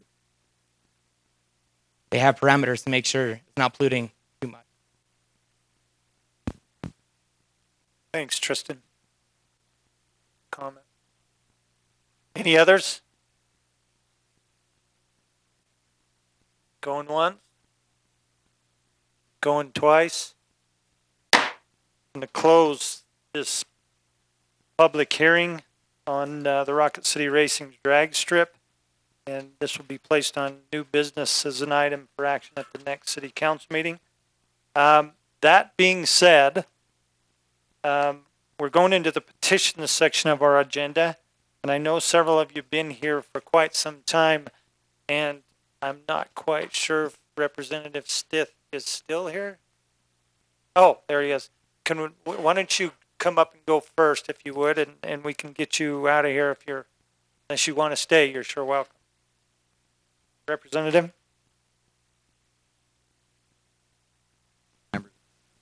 Council, thank you so much. I will try to be really brief. As far as the school funding goes, that's a done deal. $17.9 million. That's approved for the Satellite High School. That's done deal. Yeah, since February 26th, because the veto messages only applied to things that were not the Satellite High School. So that's money in the bank. So that's done. With respect to the $5 million seesaw for AML of AML funds for the Bitter Creek project, essentially that amendment was approved. The Senate killed it. Then it became a recommendation in a footnote. The governor vetoed that. But essentially, the silver lining there, I think, is should the city choose to submit an application to the State Loan and Investment Board, there is upwards more than $20 million. It was estimated $27 million of unencumbered money to go after. And with the passage of House Bill 95, which I sponsored, the city should the city so choose, it will be able to use leftover or excess sixth penny money from the 2012 ballot. My understanding is about $2.2 million. You as the city council can now choose to spend that after notice in a public hearing, perhaps like this one. You can spend it on projects of your choosing because of the technicality that the original ballot in 2012 was silent about what would happen with excess funds. So anyway, beyond that, we could talk a lot about, I do have a handout. I'll leave this with you for your reading and stand for questions. One, you might note Senate File 159, designed to keep Tim Bridger Power Plant, the Bridger Coal Mine open. That passed. We'll see if it works, but I thought that was a major piece of legislation that basically tells Rocky Mountain Power, hey, if you want to close down Bridger like you've been talking about doing, that's great, but Wyoming's not going to pay for any new power plants that you build anywhere. Okay, we're not. So that gives them some incentive to keep it open longer. Hope that saves some jobs here in Sweetwater County. Having said that, I stand for any questions you might have. Councillors? I have a question concerning the $5 million. That was kind of a different approach to going after that AML. So I kind of understand why it didn't go through. But with that, do you see any more support or incentive to fund Rock Springs? Do they see the need for the reasons why we're going after that money to do it in a more traditional way and the way it's actually supposed to go after it? Thank you, Mayor, Councilman Zadi. Thank you very much. I think there is an atmosphere change in a good way. The delegation, Senator Anselmi Dalton, Tom James, Stan Blake, and John Freeman, we all worked together. Actually, we spent some time lobbying the 5 members on the SLIB board during the session, saying this is going to be on your agenda coming this fall. We'd really like your vote, and we want this to be your first priority. Got Governor Gordon at least on a phone call to say that Bitter Creek is his first priority. So that's a nice. It's been music. Many years, and we didn't feel that going that avenue would be successful. But all in all, it got us some buy-in and support, which is greatly needed. And this project definitely needs to be remedied. And after cutting that project down by almost half, it's going to be a struggle to get it done because we'd basically be requesting the entire amount of dollars that was available. So that's going to be a challenge, and whether we can phase that or not is some discussion this council and Mr. Councillors will be having here in the near future. But we do appreciate the work you all have done. We were back and forth several times and to the late evenings and much appreciated. All in all, a successful season. Hopefully the revenues will increase. You can see the current trend continue to increase, but things are slightly looking better. Great. Thank you so very much. Thank you. With that, in the public's petition section, is there anyone wishing to address the council on any issue? Hopefully not street racing. That's closed. But any issue whatsoever, this is your time to approach the bench and speak with your council. Hearing none, I close the petitions section of our agenda. Councilman, we have barely even started our work tonight. Next, the council committee and board reports, of which we have none, but correspondence. Your Honor? Oh, yes, Councilman Zadi. When Councilwoman Wendorf. Hold on. Oh, it's been a long night already. Councilwoman Wendorf. Oh man, I don't know what to do after that one. That's a good one. It could have said Shalata. Oh boy, no thanks. Go ahead. Well, since it's March, I just wanted to have everyone save the date. It's that time of the year again to mark your calendars for the 16th annual Citywide cleanup, and it will be May 18th this year. So more information will follow, but I do appreciate that, Councilwoman Wendorf. May 18th. And with that, if I could, just a quick moment, Mr. Kalsich and I have been working on, and we'll go out shortly if it has not already, but just a reminder to the community and everybody that we're getting into warm weather, a lot of issues with snow and melting. Spring is on its way. And speaking of trash, the Bitter Creek, the Kilpecker Creek, Dead Horse Channel, and all of those tributaries associated with that is not the place to put that trash. And it will cause resistance and eventually flooding. We're doing everything we can to fix and mitigate that drainage problem. But please do not throw trash and debris inside one of these channels. It's hard enough as it is to keep that clean. So thank you, Councilwoman Wendorf, and we will move on with correspondence, of which we have item number 1, the Joint Powers Water Board meeting agenda for February 28th, 2019. Councilman, what's your pleasure? Your Honor. Councilman Tate. Move to put file. We have a motion to place the Joint Powers Water Board meeting agenda for February 28th on file. Do we have a second? Second. Second's been called. All in favor say aye. Aye. Are there any opposed? It's going to bring us to the bills and claims. Item number 1, the bills and claims for March 5th, 2019. Your Honor. Councilwoman Wendorf, thank you. I move to approve bills and claims for March 5th, 2019. We do have a motion to approve the bills and claims for March 5th, 2019. Do we have a second? Second. Second's been called. All in favor say aye. Aye. Are there any opposed? Abstained. Let the record show. Item number 2, the salaries for February 22nd, 2019.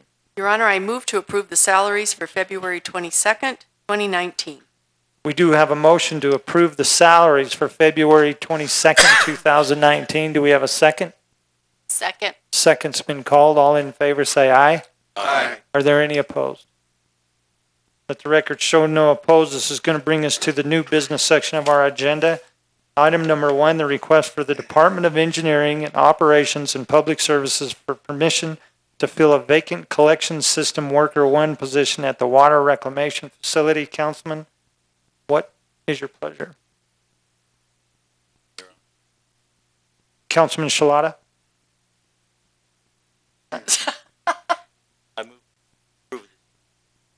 We do have a motion to honor this request from the Department of Engineering and Operations. Do we have a second? Second. Second has been called. All in favor say aye. Aye. Are there any opposed? Records show no opposed. Item number 2, the request from the Department of Engineering and Operations and Public Services for permission to extend a 2018 fuel contract with Homax Sales Incorporated for a period of 1 year. Councilors, what's your pleasure? Your Honor. Councilwoman Wendorf. I move to approve that request. Do you have a motion to honor this request? Do we have a second? Second. Second's been called. All in favor say aye. Aye. Any opposed?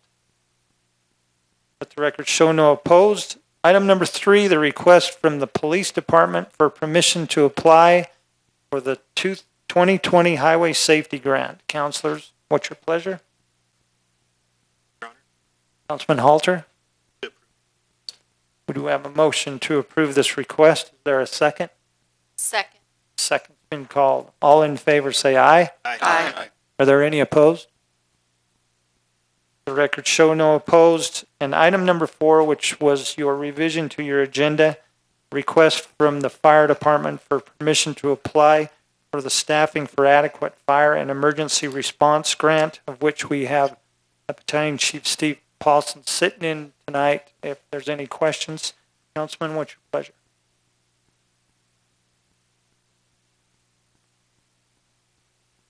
Councilman Halter? Have any questions? We do have a motion to approve this request. Is there a second?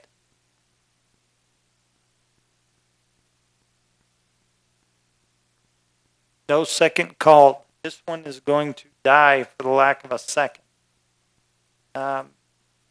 This is going to move us on to item number 5, the request from the Ponderosa Bar for a liquor catering permit for the Muley Fanatic Banquet on March 16th, 2019, from 3 p.m. to midnight at the Sweetwater Events Complex.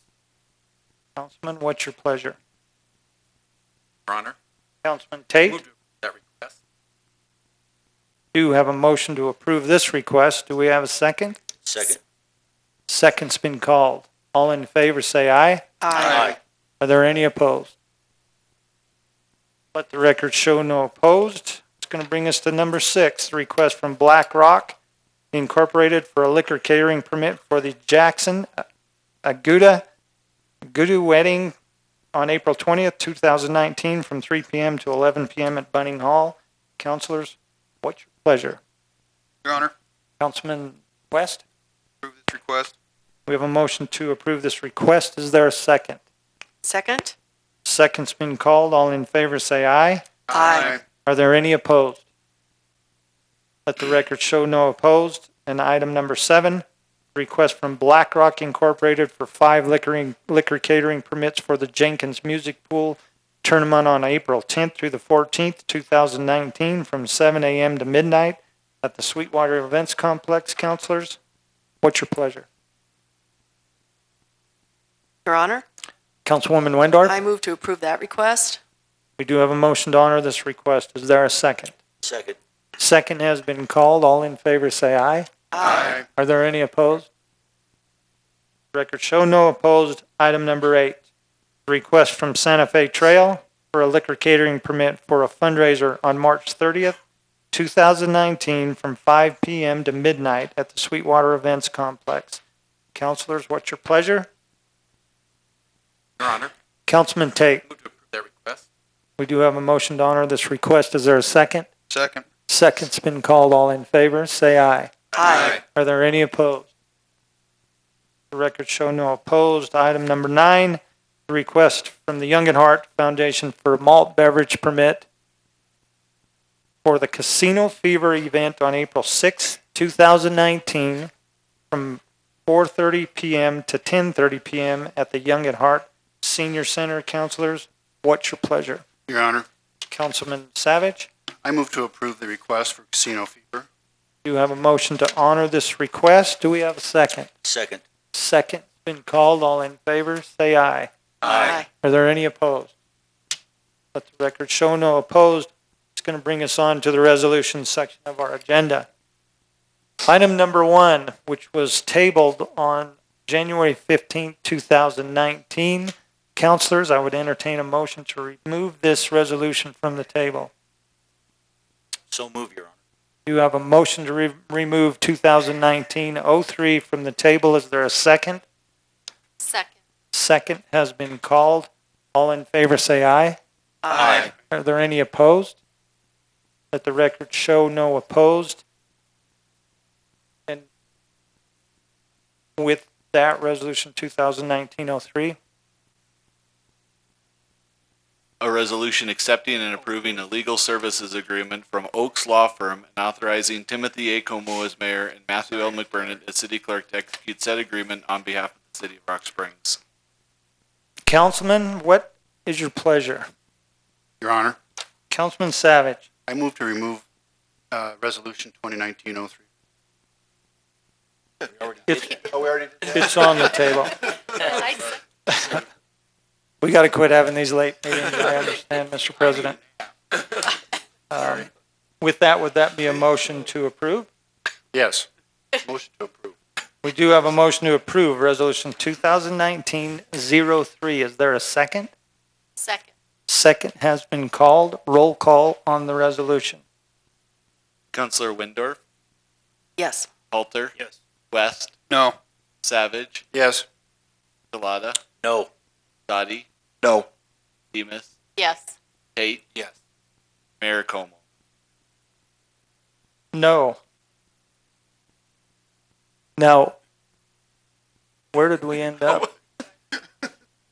5-4 against? Or 4? 4? To approve this? Okay.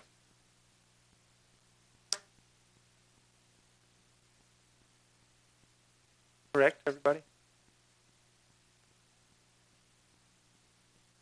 So with that is a vote to approve the Oaks Law Firm. Correct? Everybody's okay? All right. Item number 2, Resolution 2019-24. A resolution accepting and approving a representation agreement from Charles L. Barnum, PC, and authorizing Timothy A. Como as mayor and Matthew L. McBurnett as city clerk to execute said agreement on behalf of the city of Rock We don't Springs. have to do this since we voted. Well, I think what's going to happen here is it's a resolution. We're going to have to take a vote and either vote still it have to down. vote. You have to vote. So with that, councilors, the resolution's been read. What's your pleasure? Your Honor, I'd move to approve. We do have a motion to approve Resolution 2019-24. Is there a second? Second. Second's been called. Roll call. Councilor Halter? No. West? Yes.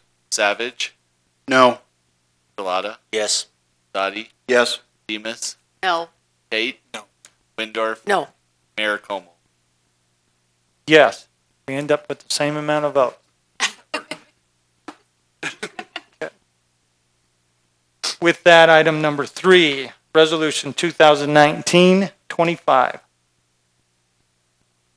A resolution accepting and approving an engagement agreement with Bi-Coastal Productions and authorizing Timothy A. Como as mayor and Matthew L. McBurnett as city clerk to execute said engagement agreement on behalf of the city of Rock Springs. Councilors, what's your pleasure? Your Honor. Councilman Tate? Move to approve 2019-5. We do have a motion to approve 2019-25. Is there a second? Second. Second has been called. Roll call on the resolution. Councilor West? Yes. Savage? Yes. Shalata? Yes. Dottie? Yes. Demus? Yes. Tate? Yes. Windorf? Yes. Halter? Mayor Como? Yes. Item number 4, Resolution 2019-26. A resolution accepting and approving a contract between the city of Rock Springs, Wyoming and the Tennyson Track Company in the amount of $99,680 and authorizing Timothy A. Como as mayor and Matthew L. McBurnett as city clerk to execute said contract on behalf of the city of Rock Springs. Councilors, what's your pleasure? Your Honor. Councilman Galata? Move to approve 2019-26. We do have a motion to approve 2019-26. Do we have a second? Second. Second's been called. Roll call on the resolution. Councilor Savage? Yes. Shalata? Yes. Zadi? Yes. Demus? Yes. Tate? Yes. Windorf? Yes. Halter? West? Yes. Mayor Como? Yes.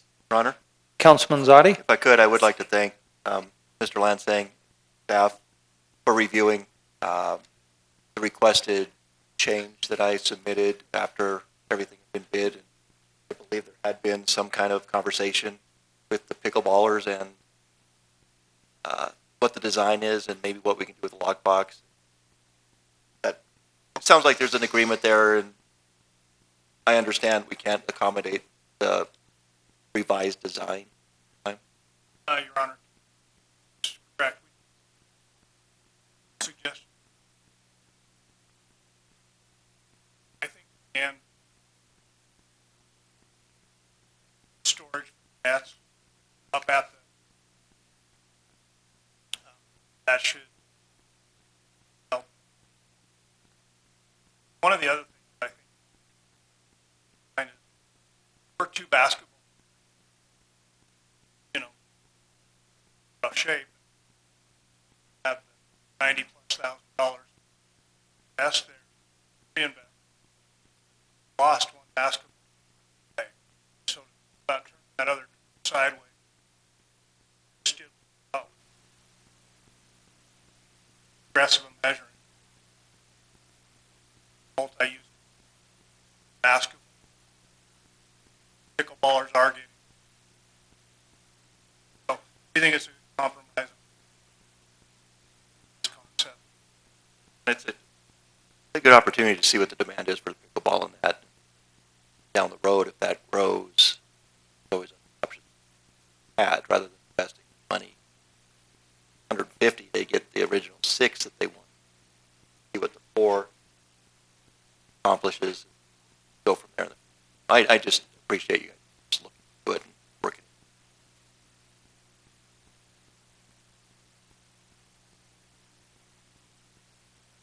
Thank you, Councilor Zadi. With that, item number 5, resolution 2019-27.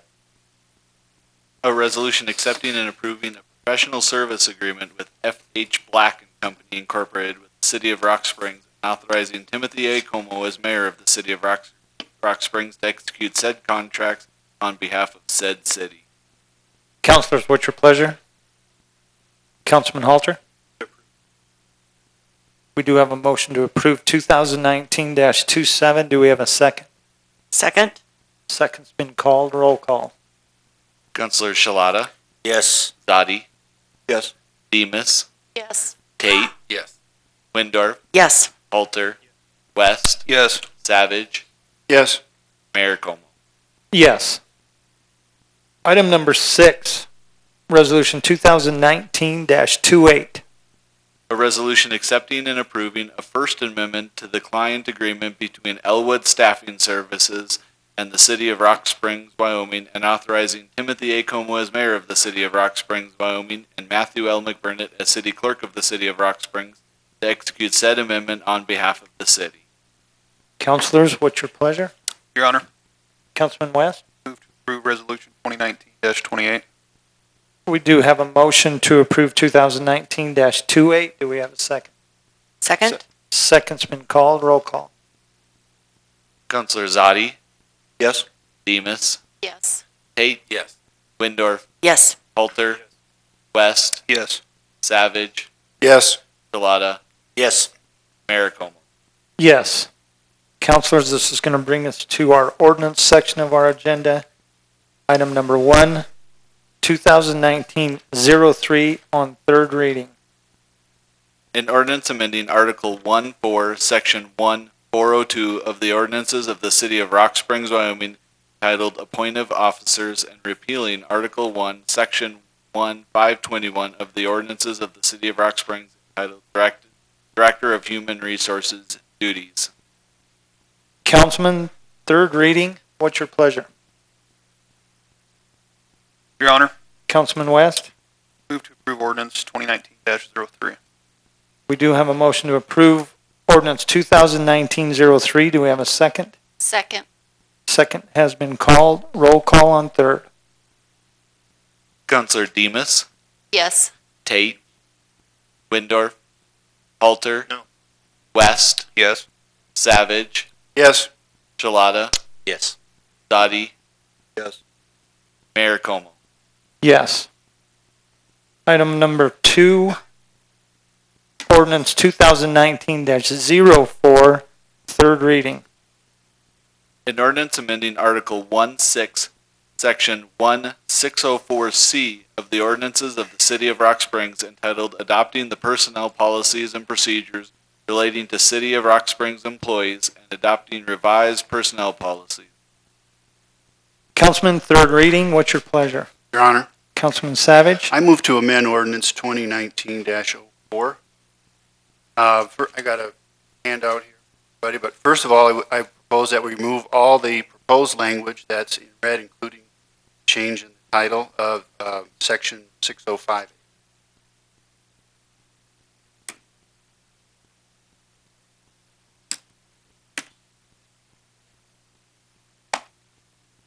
And then I'm handing out what changes I would make to those two sentences in section A of 605.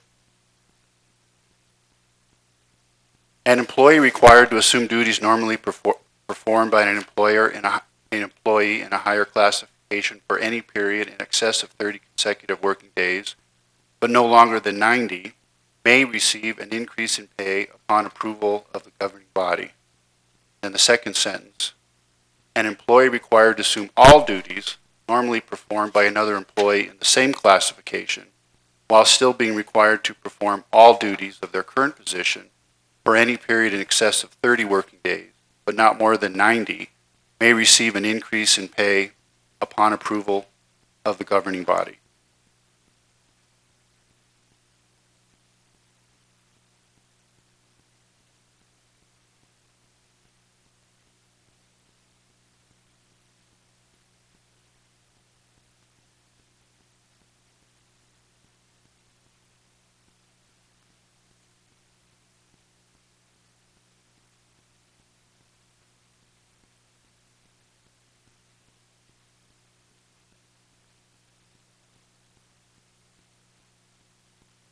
Mr. President? All employees can request a pay raise through procedures and personnel policies. However, checks and balances are required because this is the people's money. It belongs to the taxpayers. We are only stewards. Things have to move slowly and deliberately to ensure the most effective of our limit.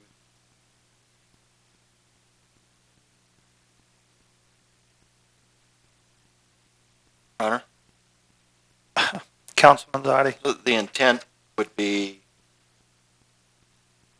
increase pay for no more than that. If there's anything further than you, governing body, and or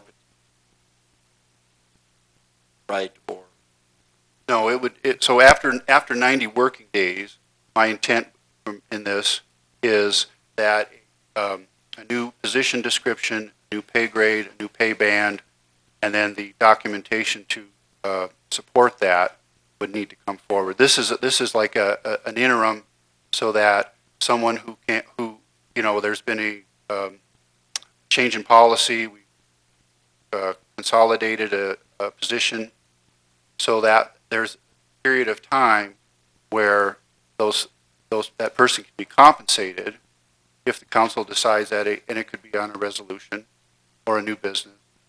But then after that, after the 90 working days, that gives almost 4 months for the department, mayor, the human resources group to come up with. Your Honor, Councilman I Tate. was just going to ask. So it's after it kicks in after 30 days. Less than 90.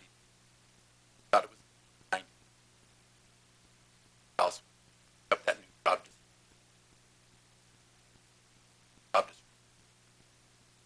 description. They would have a very reasonable. They would have initial 30 days to decide if they wanted to. Then they would have 4 months to see if they wanted it to become permanent. Then they could develop those avenues. and that's where I guess I'm confused too, is because it's been 4 months, but really there's only total 3 months. It's 30 days. If you're performed in excess of 30 days, but no more than 90, I think it would be no more than 20, 4 months, or the 90 days. Yeah, I'm just sensing a distrust here. Where does this come from? What I'm looking at, not just the situation that we're in now, but going forward. You're a mayor with 8 years experience, but we get a new mayor in. Someone could say, "Wow, I'm going to get all new department heads. I'm going to change all these things, and I'm going to provide potential benefits and salaries at an astronomical level." So this is in a way for body. But yeah, we can 30 days, in excess of 30 days, but not more than 90. Yeah, we can change it. As the intent, with it being 90 days, then we're more looking at permanent positions. I wouldn't create new classification, pay grade, pay brand. Well, putting that limit on there, 90 days or 20, then pretty much at that point that we're looking at as well. That's a permanent thing. This isn't just striking out that which is in red. Is that what you stated earlier? No, I said, what I suggest is remove all proposed language read, including the modification title of section 605A, and then also as possible. The first one is basically just adding that the governing body would approval of the governing body, and then putting a time limit on it. So, because the title of it is special. So if it's just open-ended, it's not really a special. So this, to me, 605, if it doesn't have a time limit on it, it's kind of doing an end run around the entire system of this. So that's what I was trying.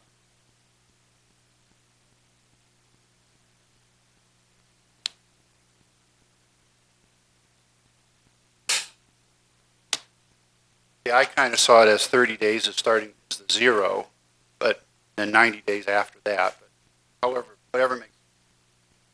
Hey, none of it makes sense to me, by the way. So, Mr. President. Is it no, but not longer than 90? That would, that 30 days would be part of that 90 days, the way this works. So, so for any period in excess of 30 days, 30 days, working, but not.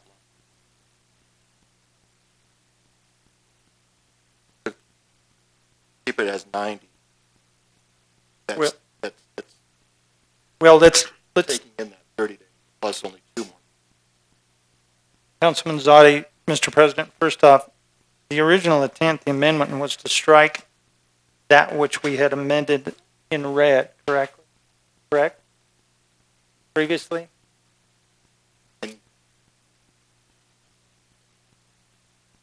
Yes. Correct. Okay, well, your language here in A, in the original language of the first paragraph, is not the same language. So you're talking about striking all this and amending the original. Yes. I was just trying to make. You failed.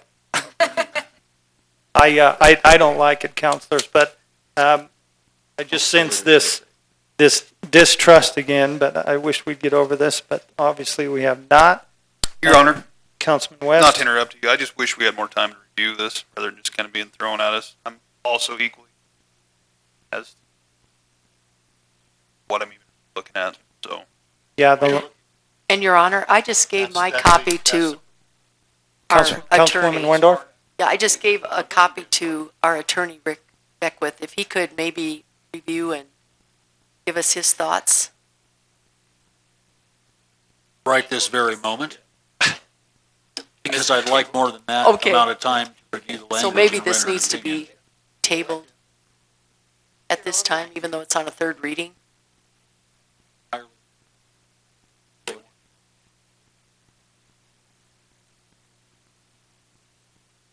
So, Or vote on the amendment. I guess at this point, yeah, we'd either vote on the amendment or Councilor Savage would bill it. I agree. I agree. There's a present motion to. There's a to motion. amend.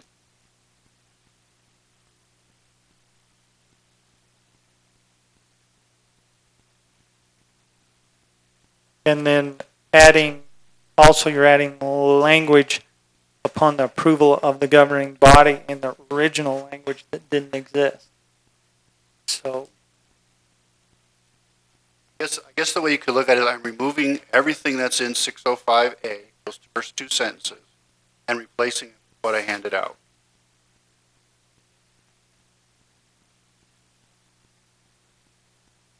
we have an amendment before us, councilors. Is there a second on the amendment? Second. There's a second on the amendment.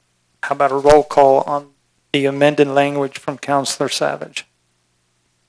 Councilor Tate? Yes. Windorf?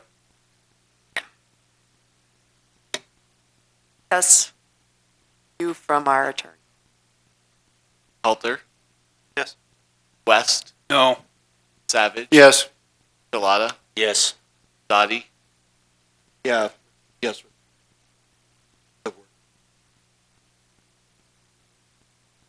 Demas? Mayor Como? Absolutely. It's just confusing language and makes no sense. And I like I said, I thought we were moving on with this. It makes no sense. Your Honor. Councilman Walter. Table. We do have a motion to table as amended R04. resolution or ordinance 2019-04. Is there a second? Second. Second's been called. Roll call. Councilor Windorf? Yes. Halter? West? Question. So we're tabling it after we've already approved the amendment? That That the appears to be case. the case. Yes. Savage? No. Shalata? No. Zadi? Yes. Demas? Yes. Tate? Mayor Como? Yes. With that, 2019-04 will be tabled till the next meeting. Mr. Beckwith, if you could review that, we'll take some time to digest this language. I wished we had a little bit of forewarning of what we may be seeing here so we could have time to look into this. But anyway, item number 3, ordinance 2019-05, second reading. An ordinance amending Article 7.1 entitled Building Code of the Ordinances of the City of Rock Springs, Wyoming. Item number 4, ordinance 2019-06. An ordinance amending Article 7.4 entitled Plumbing and Sewer Code of the Ordinances of the City of Rock Springs, Wyoming. Item number 5, ordinance 2019-07, first reading. An ordinance amending Article 3.2 of the Ordinances of the City of Rock Springs entitled Offenses Concerning Public Morals and Decencies. Okay, one reminder, tomorrow evening in this room, 7 p.m., we'll have a special meeting concerning animal control, Rock Springs Humane Society, and companion animal rescue efforts. Please join us if you can. And with no further business to discuss, this meeting is adjourned.